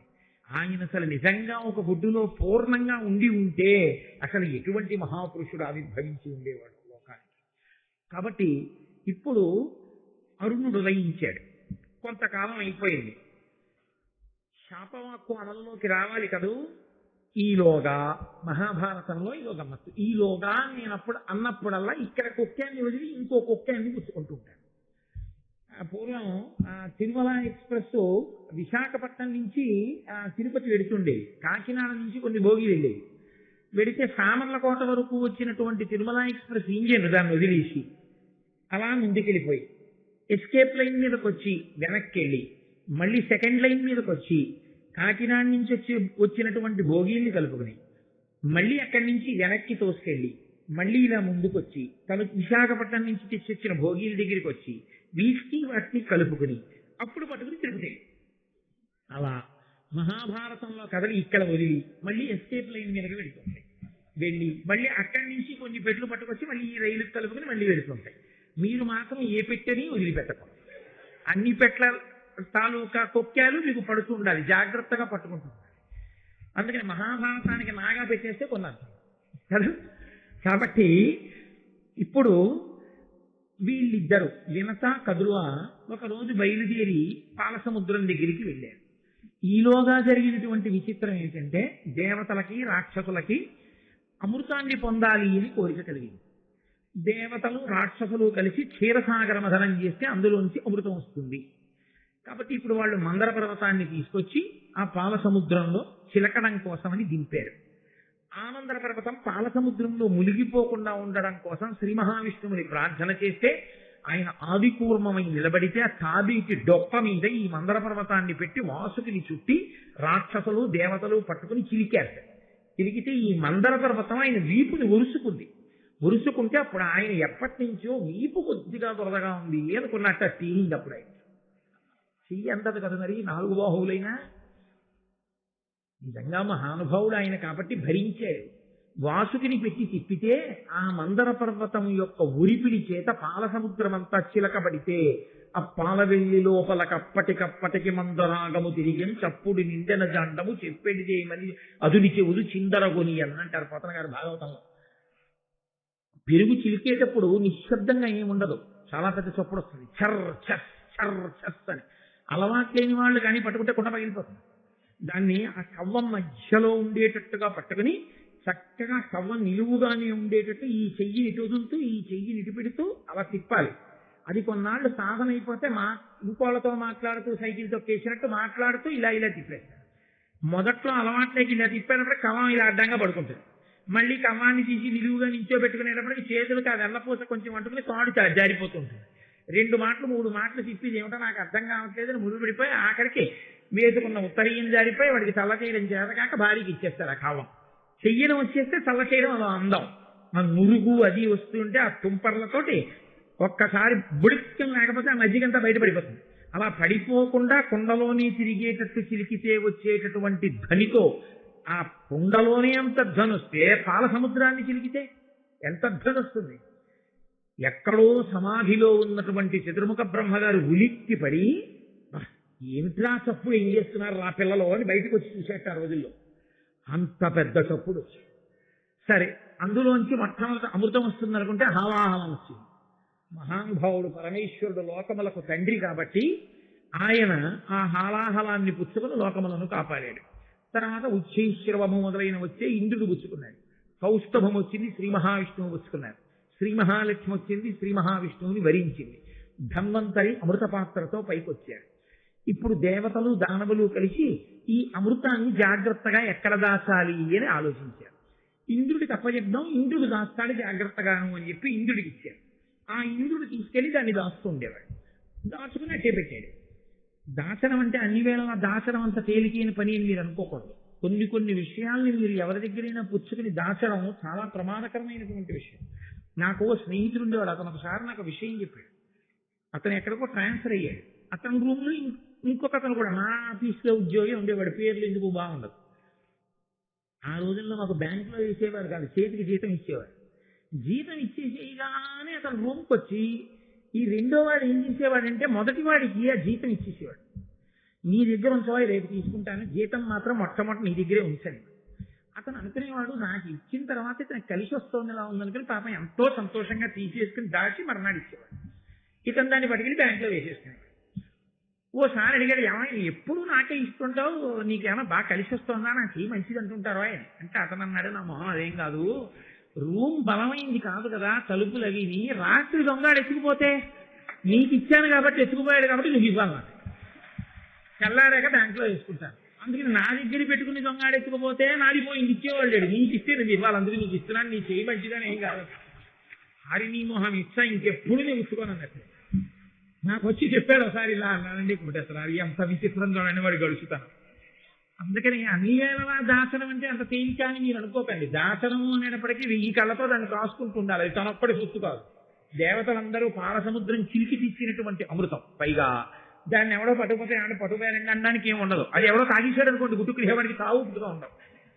అది కొంచెం తాగినందుకే రాహువు కేతువు పుట్టి సూర్యచంద్రులు ఇద్దరిని గ్రహిస్తున్నారు గ్రహణ కాలంలో. అది అమాంతం తాకూడని వాళ్ళు తాగేశారు అనుకోండి, ఎన్ని ఇబ్బందులు వస్తాయి. అసలు చచ్చిపోతారంటేనే పాపాలకు అంతు జరిగి లేకుండా చేసేస్తున్నారు. ఇక చచ్చిపోడంటే వాడి పాపాలకు అంత ఉంటుంది. కాబట్టి దాన్ని జాగ్రత్తగా అందకూడని వాడికి అందకుండా రక్షిస్తుండాలి. అంత తేలికైన విషయం ఏం కాదు. కాబట్టి ఇంద్రుడి దగ్గర అమృతం దాచారు అంటే ఇంద్రుడు చాలా సంతోషంగా దగ్గర పెట్టుకున్నాడు అని మీరు అనుకోకూడదు. పోనీ ప్రతిరోజు ఏదో ఓ గుక్కిడి తీసుకుంటుందాం, ఏదో షుగర్ ఉన్నవాడు మెంతులు తిన్నట్టంటే అలా ఏం తాగేయడానికి ఉండదు, దాన్ని అలా దాచుకుని ఉంచడమే పాపం. కాబట్టి ఏదో ఇంద్రుడు తీసుకెళ్ళాడు, దాచుకున్నాడు, జాగ్రత్తగా అట్టబెట్టాడు. అలా చాలా కాలం అయిపోయిన తర్వాత ఈ క్షీరసాగర మథనంలో పుట్టినటువంటి ఉచ్చైశ్రవం అనేటటువంటి ఒక తెల్లటి గుర్రం, అదో విచిత్రం. మహాభారతంలో ఈ గుర్రాల కథలు చాలా వస్తాయి. విశ్వామిత్రుడిని ఓ శిష్యుడు అడిగాడు, నీకేం కావాలన్నాడు. నాకేం వద్దులేరా అన్నాడు. నీకేం కావాలన్నాడు. నాకేం వద్దను. 10 మాటలు అడిగాడు శిష్యుడు, నాకేం వద్దన్నాడు. ఆయనకు ఒళ్ళు మండింది. ఒక్క చెవి మీద నల్లమచ్చున్నవి ఈ గుర్రాలకు రాదు. ఇక లోకాలని తిరిగాడు. ఒక చెవి మీద మచ్చున్నవి ఈ గుర్రాలు ఎక్కడ దొరుకుతాయి. సరే, అదొక పెద్ద కథ అనుకోండి. ఇప్పుడు మహాభారతంలో ఇతర పర్వాల్లో మీరు ఇంద్రుడు కానీ వాటి గురించి గురు శుశ్రూష అంటే ఎలా ఉంటుందో. కాబట్టి ఈ పాలసముద్రం ఒడ్డున మత్సలేని తెల్ల గుర్రం ఆ ఉచ్చైశ్రవం తిరుగుతుండగా వినతా కదురువా విహారంగా అలా వచ్చారు. ఇప్పుడు కడుపులో మంట ఎవరికి బయలుదేరిందంటే కదురువకి బయలుదేరింది. ఎందుకు బయలుదేరిందంటే ఒక్కటే కారణం. నేను 1000 మంది పిల్లలు కావాలి అన్నాను, నా పిల్లల కన్నా బలవంతులు 2 కావాలి అంది. నాకు 500 సంవత్సరాలు పొదిగిన తరువాత అంత గొప్ప సర్పములు పుట్టాయి. అసలు ఇంకా పుట్టక ముందు గుడ్డు బద్దల కొడితే కింద శరీరం లేనివాడు పుడితేనే వాడు సూర్యుడికి రథసారం అయ్యాడు. అంతటి తేజస్సు ఎదురుగుండా కదండి పడుతుంది సూర్య తేజస్సు.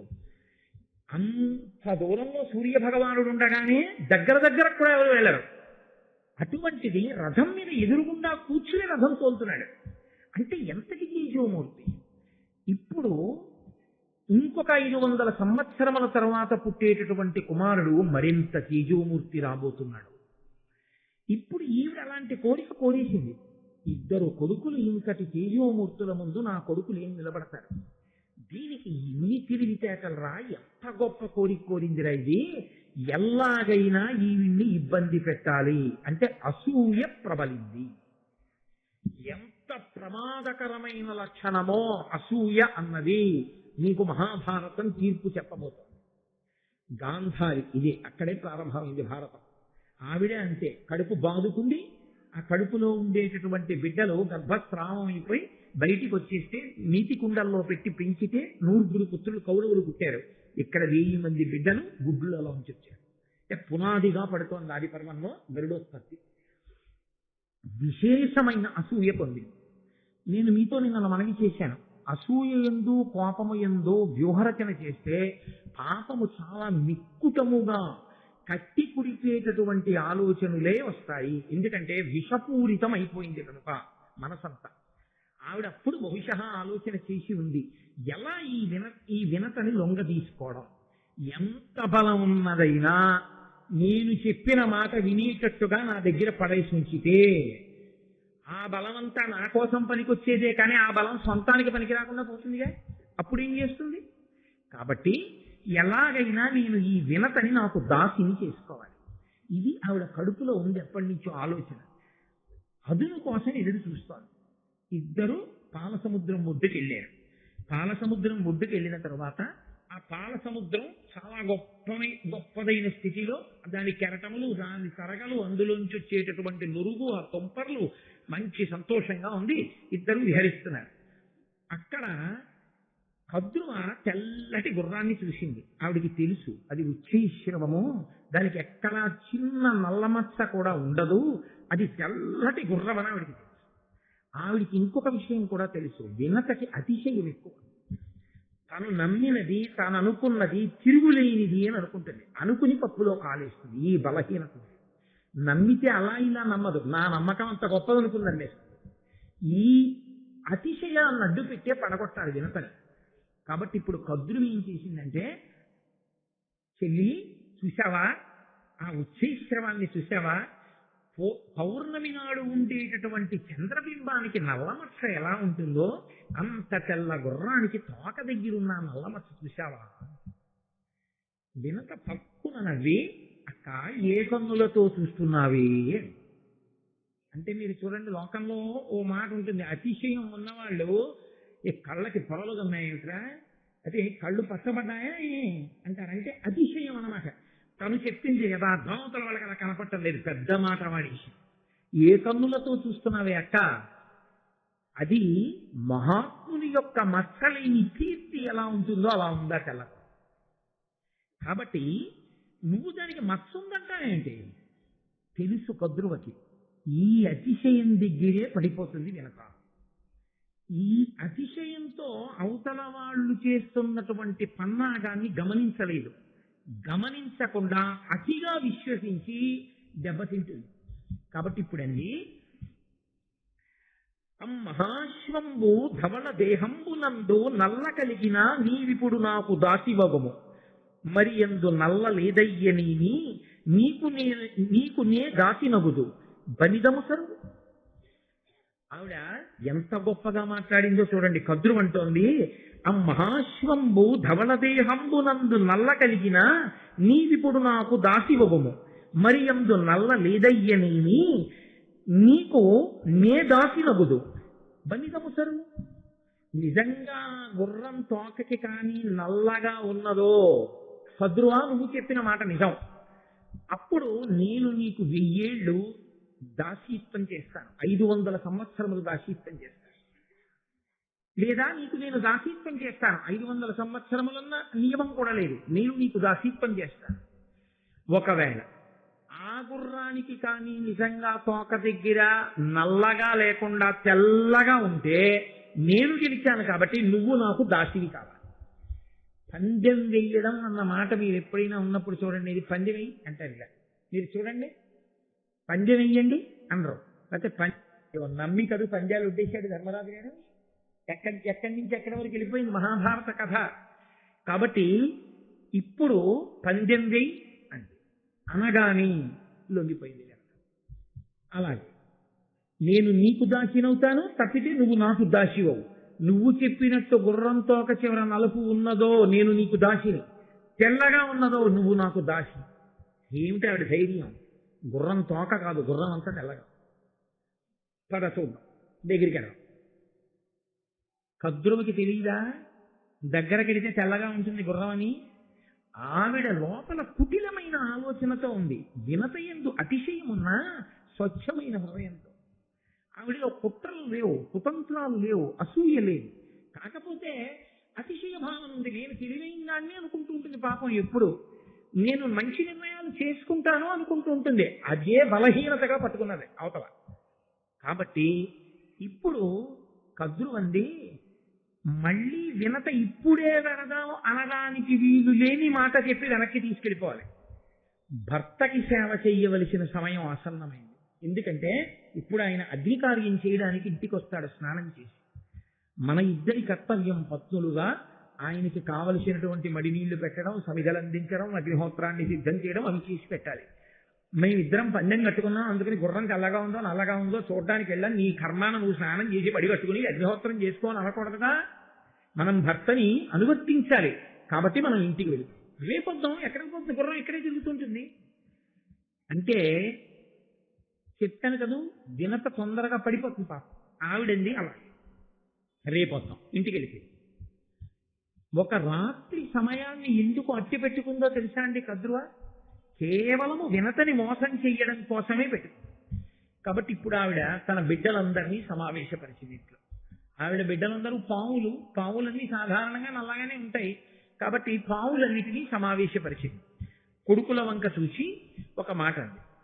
కద్రువ కొడుకుల కడకేగి ఏను మిమ్మందర వేడెదనన్నలారా నా పంపు చేయుండు నన్ను రక్షింపుడు కామచారులకు దుష్కరము కలదే ఉల్ల తెల్లని తురగోత్తము వాలంబు నల్ల శశితిరేని నాకు దాసియగు మన వినత మీరట్లు చెయ్యని నాడు దానికి మరి ఏను దాసినగుదు జంట పన్నిదంబు నరచితి మిట్లుగా అనిన పాములెల్లా అనయ మిది దల్లి పలిచెనని అధర్మవు చేయంగనగునే ఎరుకగలర మగువలెందు. ఆవిడ పిల్లల్ని పిలిచింది. గుర్రం తెల్లగా ఉంది అన్న విషయం నాకు తెలుసు. గుర్రం తోక నల్లగా ఉంది అని పందెం కాశాను వినతతో. పందెం కూడా అటువంటి పందెం, ఇటువంటి పందెం కాదు. నేను ఓడిపోతే వినతకి దాసినైపోతాడు. మీరు కొడుకులు, అమ్మని రక్షించాలి.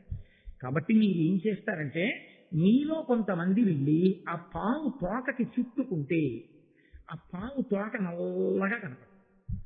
నల్లగా కనపడేటట్టు చుట్టుకోండి. మీరు కామరూపులు. పైగా ఏదో పాములా ఉబ్బెత్తుగా ఉండవలసిన అవసరం కూడా లేదు. తోకతో సమానంగా అయిపోయి చుట్టుకోగలరు. ఎందుకంటే చుట్టుకోగలిగినటువంటి దేహం ఉంది మీకు.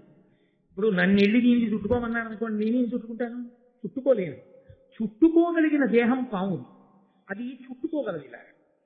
అలా అవన్నీ సన్నగా ఉన్నట్టు చుట్టుకుని పడుకుంటే ఏదో పైనుంచి కిందకి పడుకుని ఆ తోక కుచ్చులోకి తమ తలలు పెట్టేసాయనుకోండి, తోక నల్లగా ఉన్నట్లే కనపడుతుంది.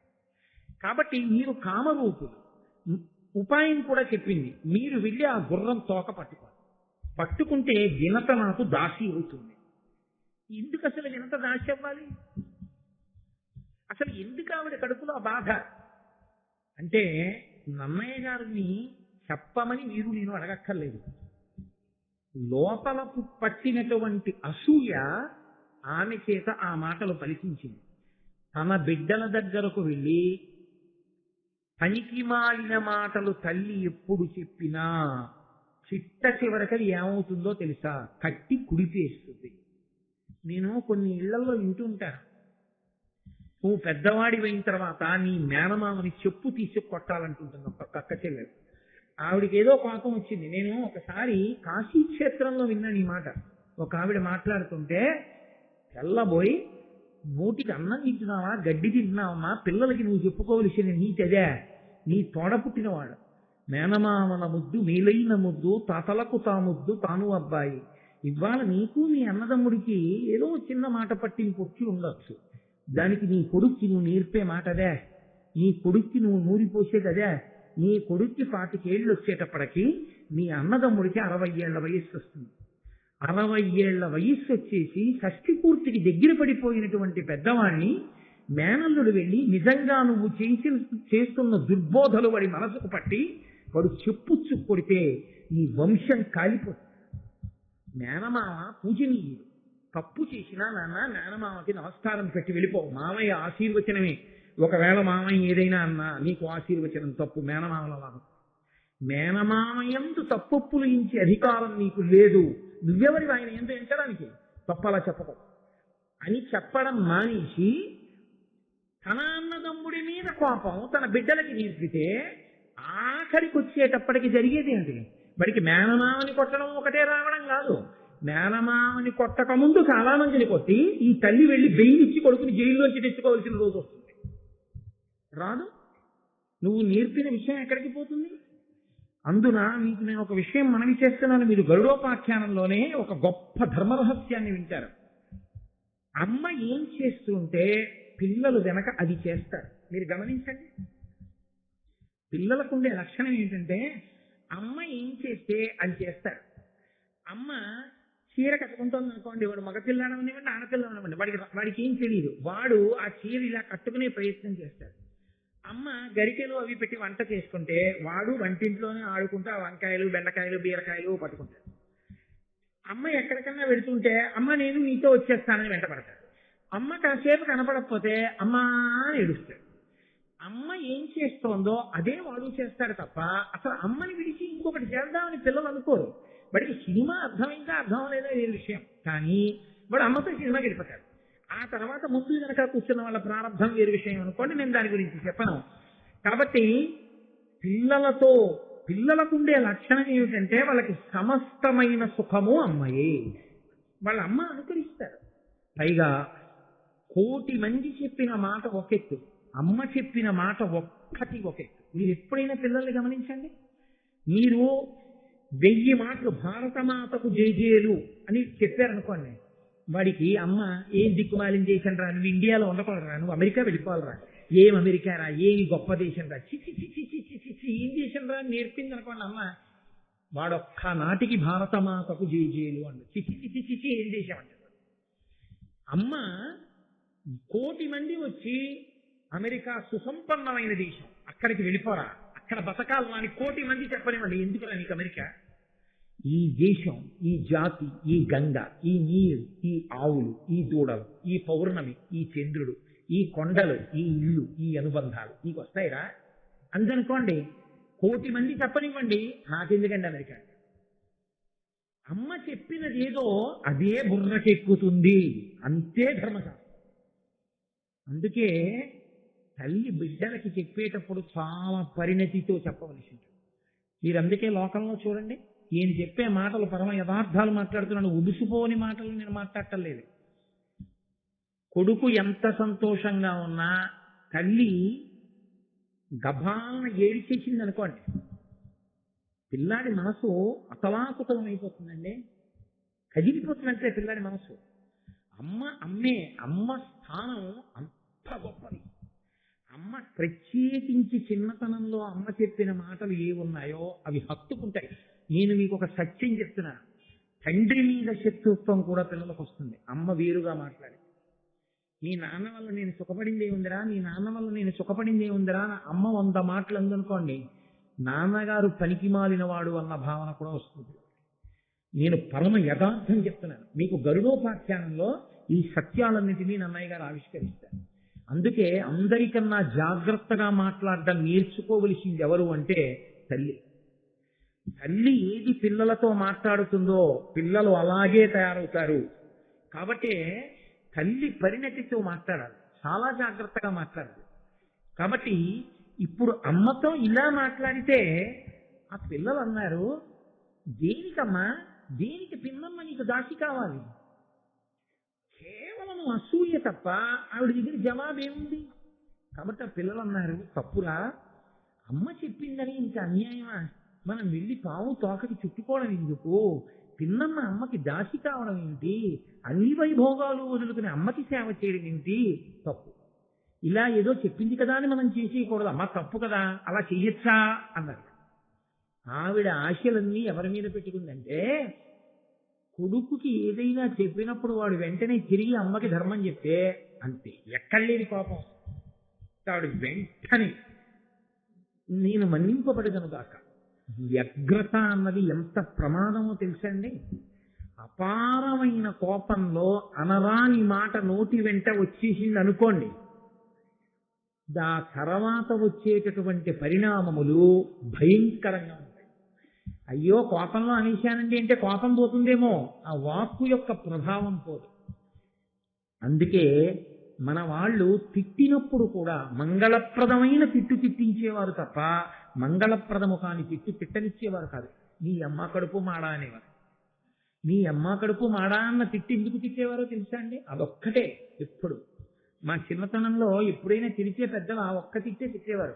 నీ అమ్మ కడుపు మాడా అన్న మాటకు అర్థం ఏమిటంటే, నీ అమ్మ కడుపున నీలాగే అనేక మంది బిడ్డలు ప్రసవించి నీ అమ్మ పత్యం చేసి కడుపు కాలుతున్నా పిల్లలకి పాలిచ్చి అనేక మంది పిల్లలకు తల్లి అయి అందరూ దీర్ఘాయుష్మంతులై నువ్వు మీ పిల్లలు అమ్మ నాన్న సుఖముగా ఉండెదరుగాక ఆశీపూర్వకమైనటువంటి తిట్లే తప్ప తిట్టులో కూడా పొరపాటున కూడా వ్యగ్రతతో వాక్కునందు వ్యగ్రత దుష్పరిణామములకు దారి తీసేటట్టుగా నోటి వెంట మాట మాట్లాడడం అన్నది లేదు.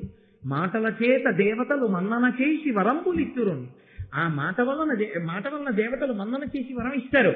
నువ్వు చాలా గొప్పగా అభిషేకం చేసి పూజ చేసి పాదాత్మ్యతతో బయటికి వచ్చావు, గభాలను అనిచో మాట సత్యం అయిపోతుందంటే గభాలను ఒక్కొక్కసారి అన్నమాట నిజమైపోతుంది. అది కత్తి కుడికిన తర్వాత అయ్యో ఆ రోజునంత కోపం తెచ్చుకోకుండా ఉండవలసింది, ఆ కోపం తెచ్చుకోకుండా ఉండవలసిందని బాధపడితే ఉపయోగం ఉండదు. కోపము అన్నది నోటికి వచ్చేయాలి, కానీ మనసుకి భర్తని అంటున్నానా బిడ్డలను అంటున్నానా ఏమీ ఉండదు. అందుకే తిట్లలో అత్యంత భయంకరమైన తిట్టు ఏమిటో తెలుసా అండి? బూడిద అంటుంటారు, లేకపోతే సావు అంటు తప్పు. అస్తమానం 10 మార్లు నోటి వెంట అసలు అటువంటి మాట రాకూడదు. ఇంట్లో అటువంటి మాట అసలు అనుకో.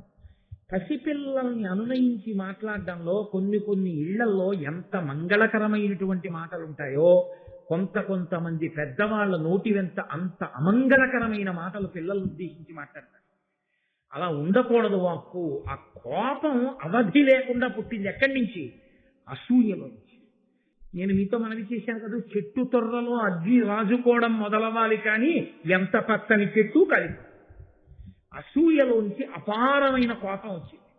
కోపం వచ్చేసి ఆవిడండి, మీరు నేను చెప్పిన మాట వినలేదు, అనుపమముగా జనమేజయుడను జనపతి సేయు సర్పయాగ నిమిత్తంబున పాములు పంచత్వము సనియడు అని ఉరగములకు శాపం విచ్చెన్. జనమేజయుడనేటటువంటి రాజు చేసేటటువంటి సర్పయాగంలో ఈ పాములన్నీ పడి కాలి చచ్చిపోవునుగాక. ఎంత కష్టపడి వరాలు కోరి కంది పిల్లల్ని, ఆ పిల్లలు తన మాట వినలేదని నాది తప్ప పిల్లలది తప్ప అని విచారణ చేసి ఉంటే ఎంత గొప్ప పిల్లలు అని, ఒరే మీ ధార్మికతకి మెచ్చుకుంటున్నాను, మీరు 10 కాలాలకి ఇలాగే ఉండండి అని గబగబా వినత దగ్గరికి వెళ్ళి, వినత నేను అసూయతో ఈ మాట చెప్పాను, లేదు ఆ గుర్రం తెలిపి నన్ను మన్నించమ్మా, ఒక్క మాట అనగలిగి ఉంటే ఈ ఆఖ్యానం ఇంకొక రకంగా ఉండేది. ఆ 2 మాటలు అనడం చేత కాలేదు, అసూయే నిలబడింది. అంతే, తన బిడ్డలు సరిపోవాలని తానే శాపం. ఇదే గాంధారీ ధృతరాష్ట్రుల యందు ప్రవేశించినటువంటి అసూయ పిల్లలకి ఇలాగే దుర్బుద్ధులు చెప్పి దుర్యోధన దుశ్శాసనాదుల్ని పెంచి పోషించి తన బిడ్డలు తన వంశం నశించేటట్టు ధృతరాష్ట్రుడు గాంధారీ చేసుకున్నాడు.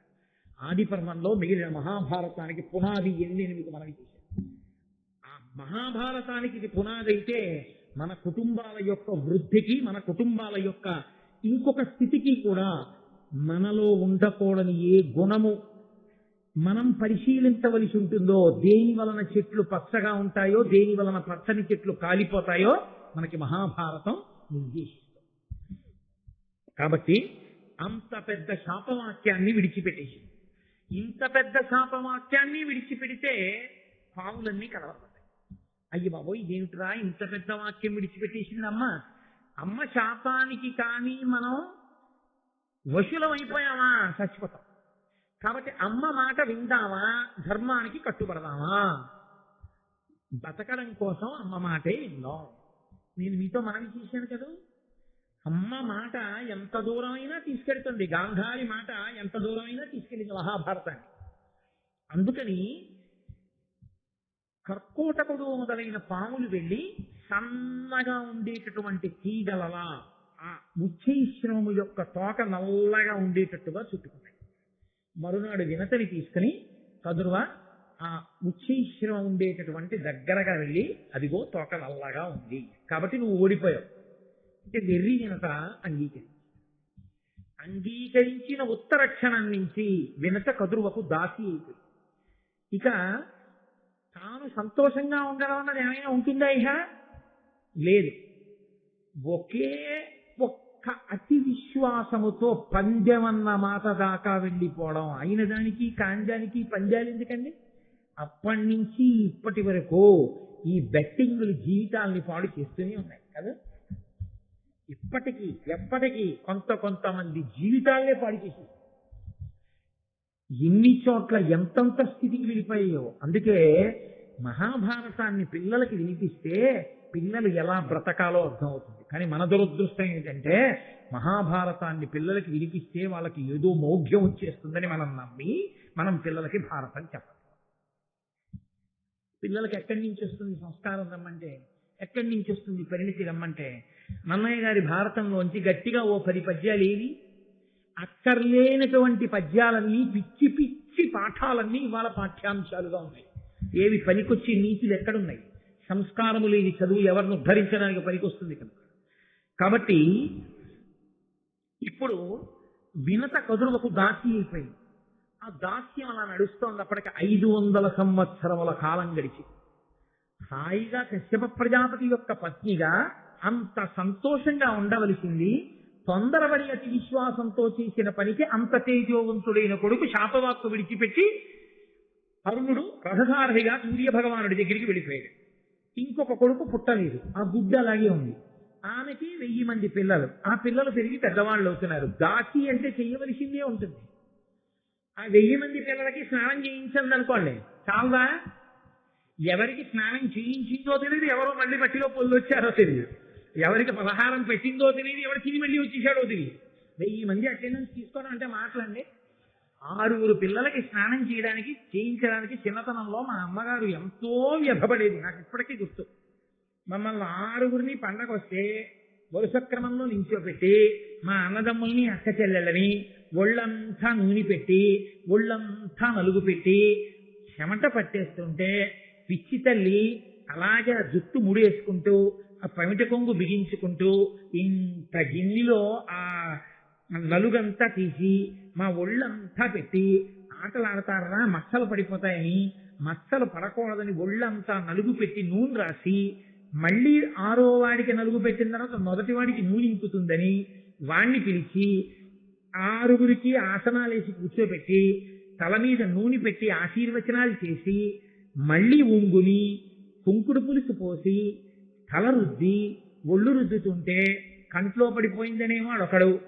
మొదటివాడికి తలస్నానం చేయించి 6వ వాడికి స్నానం చేసి ఓ తువ్వాలు కట్టి వదిలిపెట్టేటప్పటికీ మొదటివాడు కాగులో నీళ్లు కాగుతున్నాయో లేదో బాగా చూస్తున్నానమ్మా అని బూడి దగ్గరికి వెళ్ళి ఉప్పు నూదేవాడు. ఒళ్ళంతా బూడితో మళ్ళీ సిద్ధంవాడు, తల మీద బూడిస్తాడు. మళ్ళీ వాడికి తలస్నానం చేయించి ఆఖరికి నాకు ఇప్పటికీ గుర్తు, అందరి స్నానాలు చేసేసిన తర్వాత మేమందరం బొట్లు ఎట్టుకుని దేవుడి దగ్గరికి వెళ్ళి నమస్కారం పెట్టండి అంటే 6 బొట్లు ఎట్టుకుని విభూతి ఎట్టుకుని నమస్కారం పెట్టుకొచ్చి నిలబడితే ఆవిడ నడుము ఇలా పట్టుకుని లేచి నిలబడి పిల్లల్ని చూసుకుని ఎంత మురిసిపోయేదో పిచ్చి తల్లి.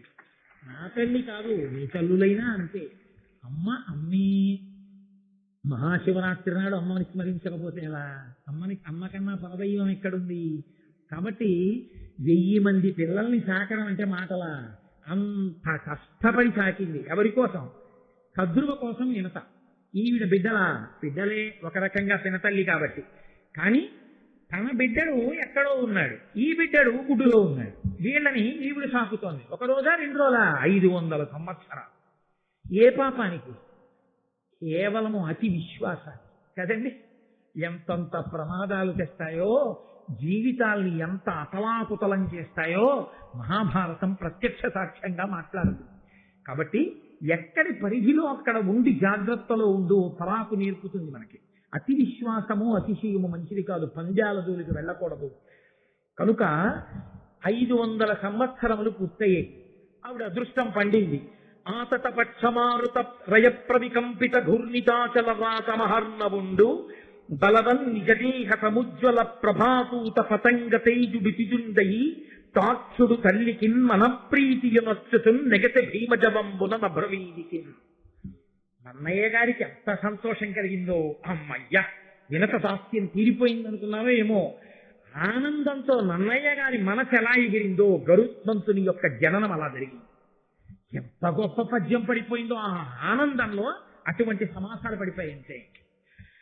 ఆతత పక్షమారుతరయ ప్రవికంపిత ఘూర్ణితాచల వ్రాత మహర్ణవుండు బలవన్ నిజదేహ సముజ్వల ప్రభాతూత పతంగ తేజుడు పిజిందయి తాక్షుడు తల్లికిన్ మనప్రీతియునొచ్చుతున్ నెగతే భీమజవంబున నభ్రవీదికిన్. ఆయనట ఆతత పక్షమారుతరయ ప్రవికంపిత ఘూర్ణితాచల వ్రాత మహార్ణవుండు. ఆయన పుడుతూనే గుడ్డులోంచి పైకి ఎగరడానికి ఇలా రెక్కలు విప్పి అల్లార్చి పైకి ఎగిరితే ఆయన రెక్కలలోంచి వచ్చినటువంటి గాలికి కులపర్వతాలు లేచి ఎగిరిపోతాయేమో అనుకున్నారు. అంత పెద్ద జంఝామారుతాన్ని సృష్టించగలిగిన పెద్ద రెక్కలు అల్లార్చి ఒక్కసారి ఆకాశంలోకి ఎగిరి అలా ఎగిరితే, ఆయన అలా ఎగరడం అంటే ఏదో కాకినాడ మీద కాదు, ఆయన శరీరానికి, ఆయన దేహానికి, ఆయన కాంతికి ఒక్కసారి భూమండలం అంతా అలా తిరిగి ఎవరు మా అమ్మ అని చూసి మా తల్లి వినత, ఈవిడికి నేను నమస్కరించాలని ఆకాశంలోంచి గభాలన వచ్చి భూమి మీద వాలి నిలబడితే, భూమి మీద ఉన్న ప్రాణులు దేవతలు అందరూ ఇలా చూసి ఇదేవిలా సూర్యుడిలా ఎగురుతున్నాడేమనుకున్నారట. అంత గొప్ప తేజోమూర్తి మహానుభావుడు తల్లికి మనప్రీతియునర్చుతు నెగతే భీమజవంబున నభ్రవీదికిన్. ఆ తల్లి వినత చూసి, అబ్బా ఇటువంటి జవం ఉన్నవాడు నా రెండో కొడుకు పుట్టేశాడు కాబట్టి ఇక పర్వాలేదు, నీకు రెండవ కొడుకు పుట్టిన తర్వాత దాస్యం పోతుందన్నాడు. ఇంత గొప్ప కొడుకుకి తల్లి అయ్యాను, ఇన్ని కష్టాలు పడితే పడ్డాను కానీ ఇంత గొప్ప కొడుకుకి తల్లినయ్యాను చాలు. ఎంత సంతోషపడిపోయిందో, మనప్రీతి పొందింది వినత. యథార్థం కూడా అంతే. వినతే కాదు, మీరు ఆ పరకాయ ప్రవేశం చేసి ఆలోచించండి, ఎవరుంటారండి దగ్గర? 9 నెలలు గర్భం పూర్తయిపోయిన తర్వాత నేడో రేపో ప్రసవం అవుతుంది అంటే అది ఏదో చిన్న వ్రణాన్ని కోయించుకోవడం అంత తేలిక విషయం కాదు. తాను ఉండొచ్చు, ఉండకపోవచ్చు. పుట్టినటువంటి బిడ్డడికి తల్లి ఉంటుందో ఉండదో తనకి పునర్జన్మతో సమానం.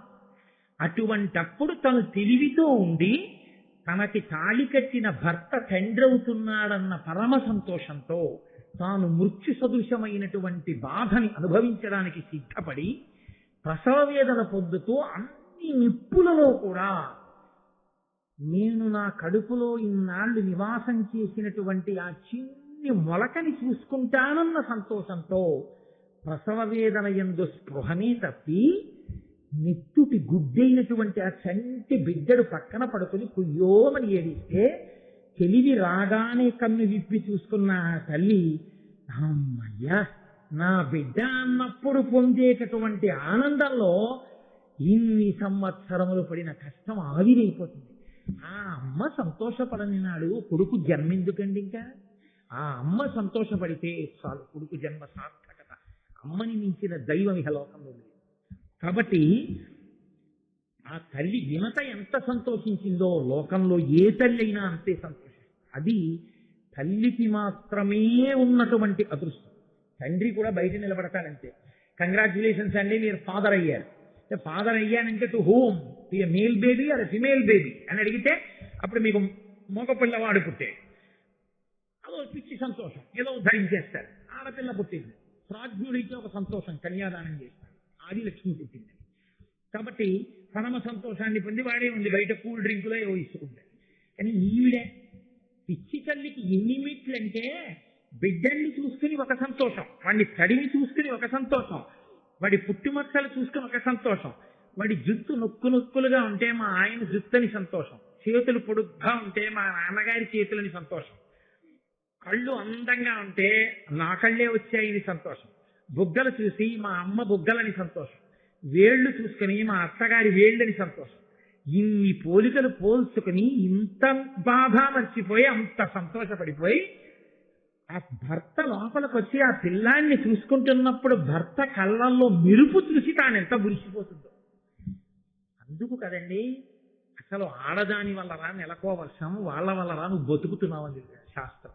పరమ యథార్థం.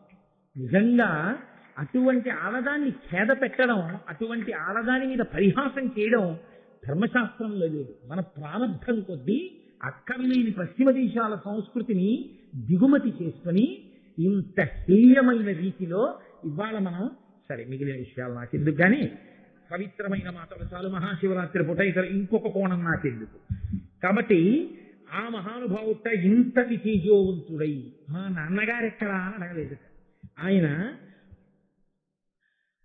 అంత వేగంగా ఆకాశంలో వెళ్ళిపోతుంటే దారుణ కల్పాంత మరుత్ప్రేరిత హవ్య వహ శిఖల పెళ్లిదియని బృందారకముని బృంద స్తుతి పోరన తానగ్ని సూక్తములతో నెసగన్.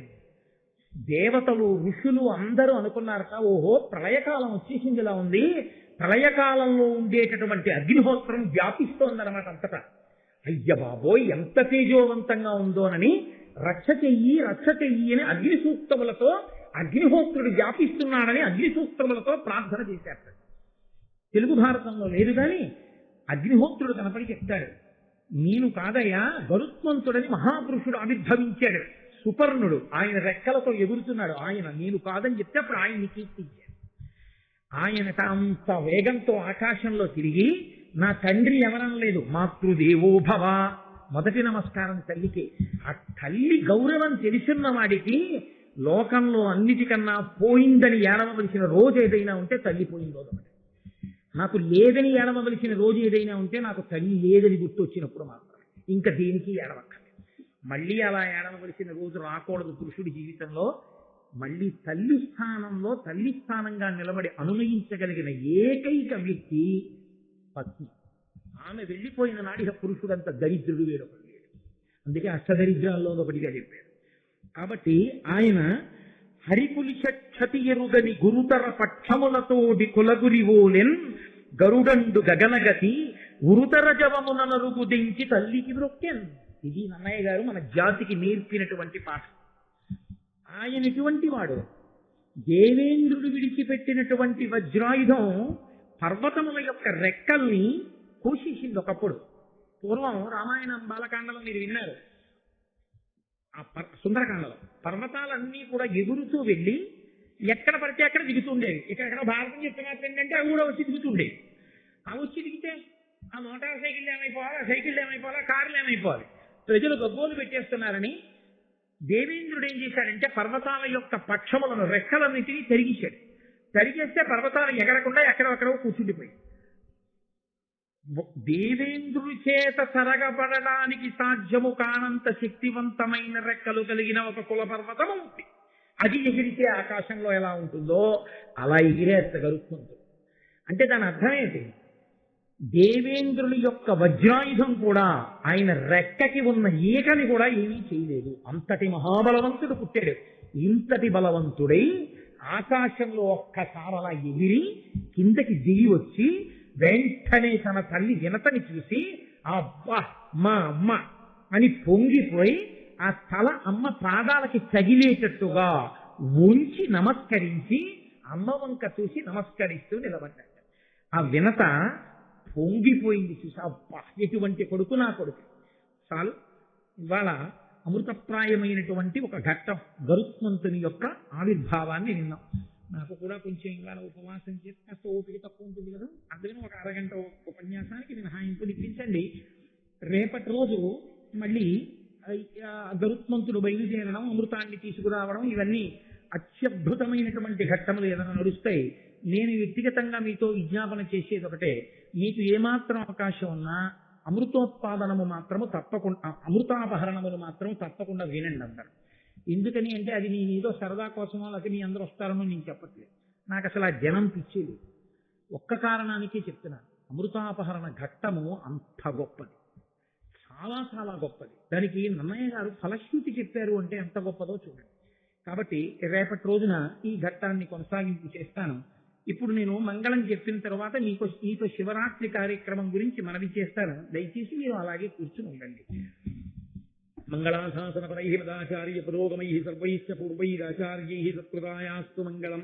మంగళం కోసలేంద్రాయ మహనీయ గుణాత్మనే చక్రవర్తి తనూజాయ సర్వభౌమాయ మంగళం.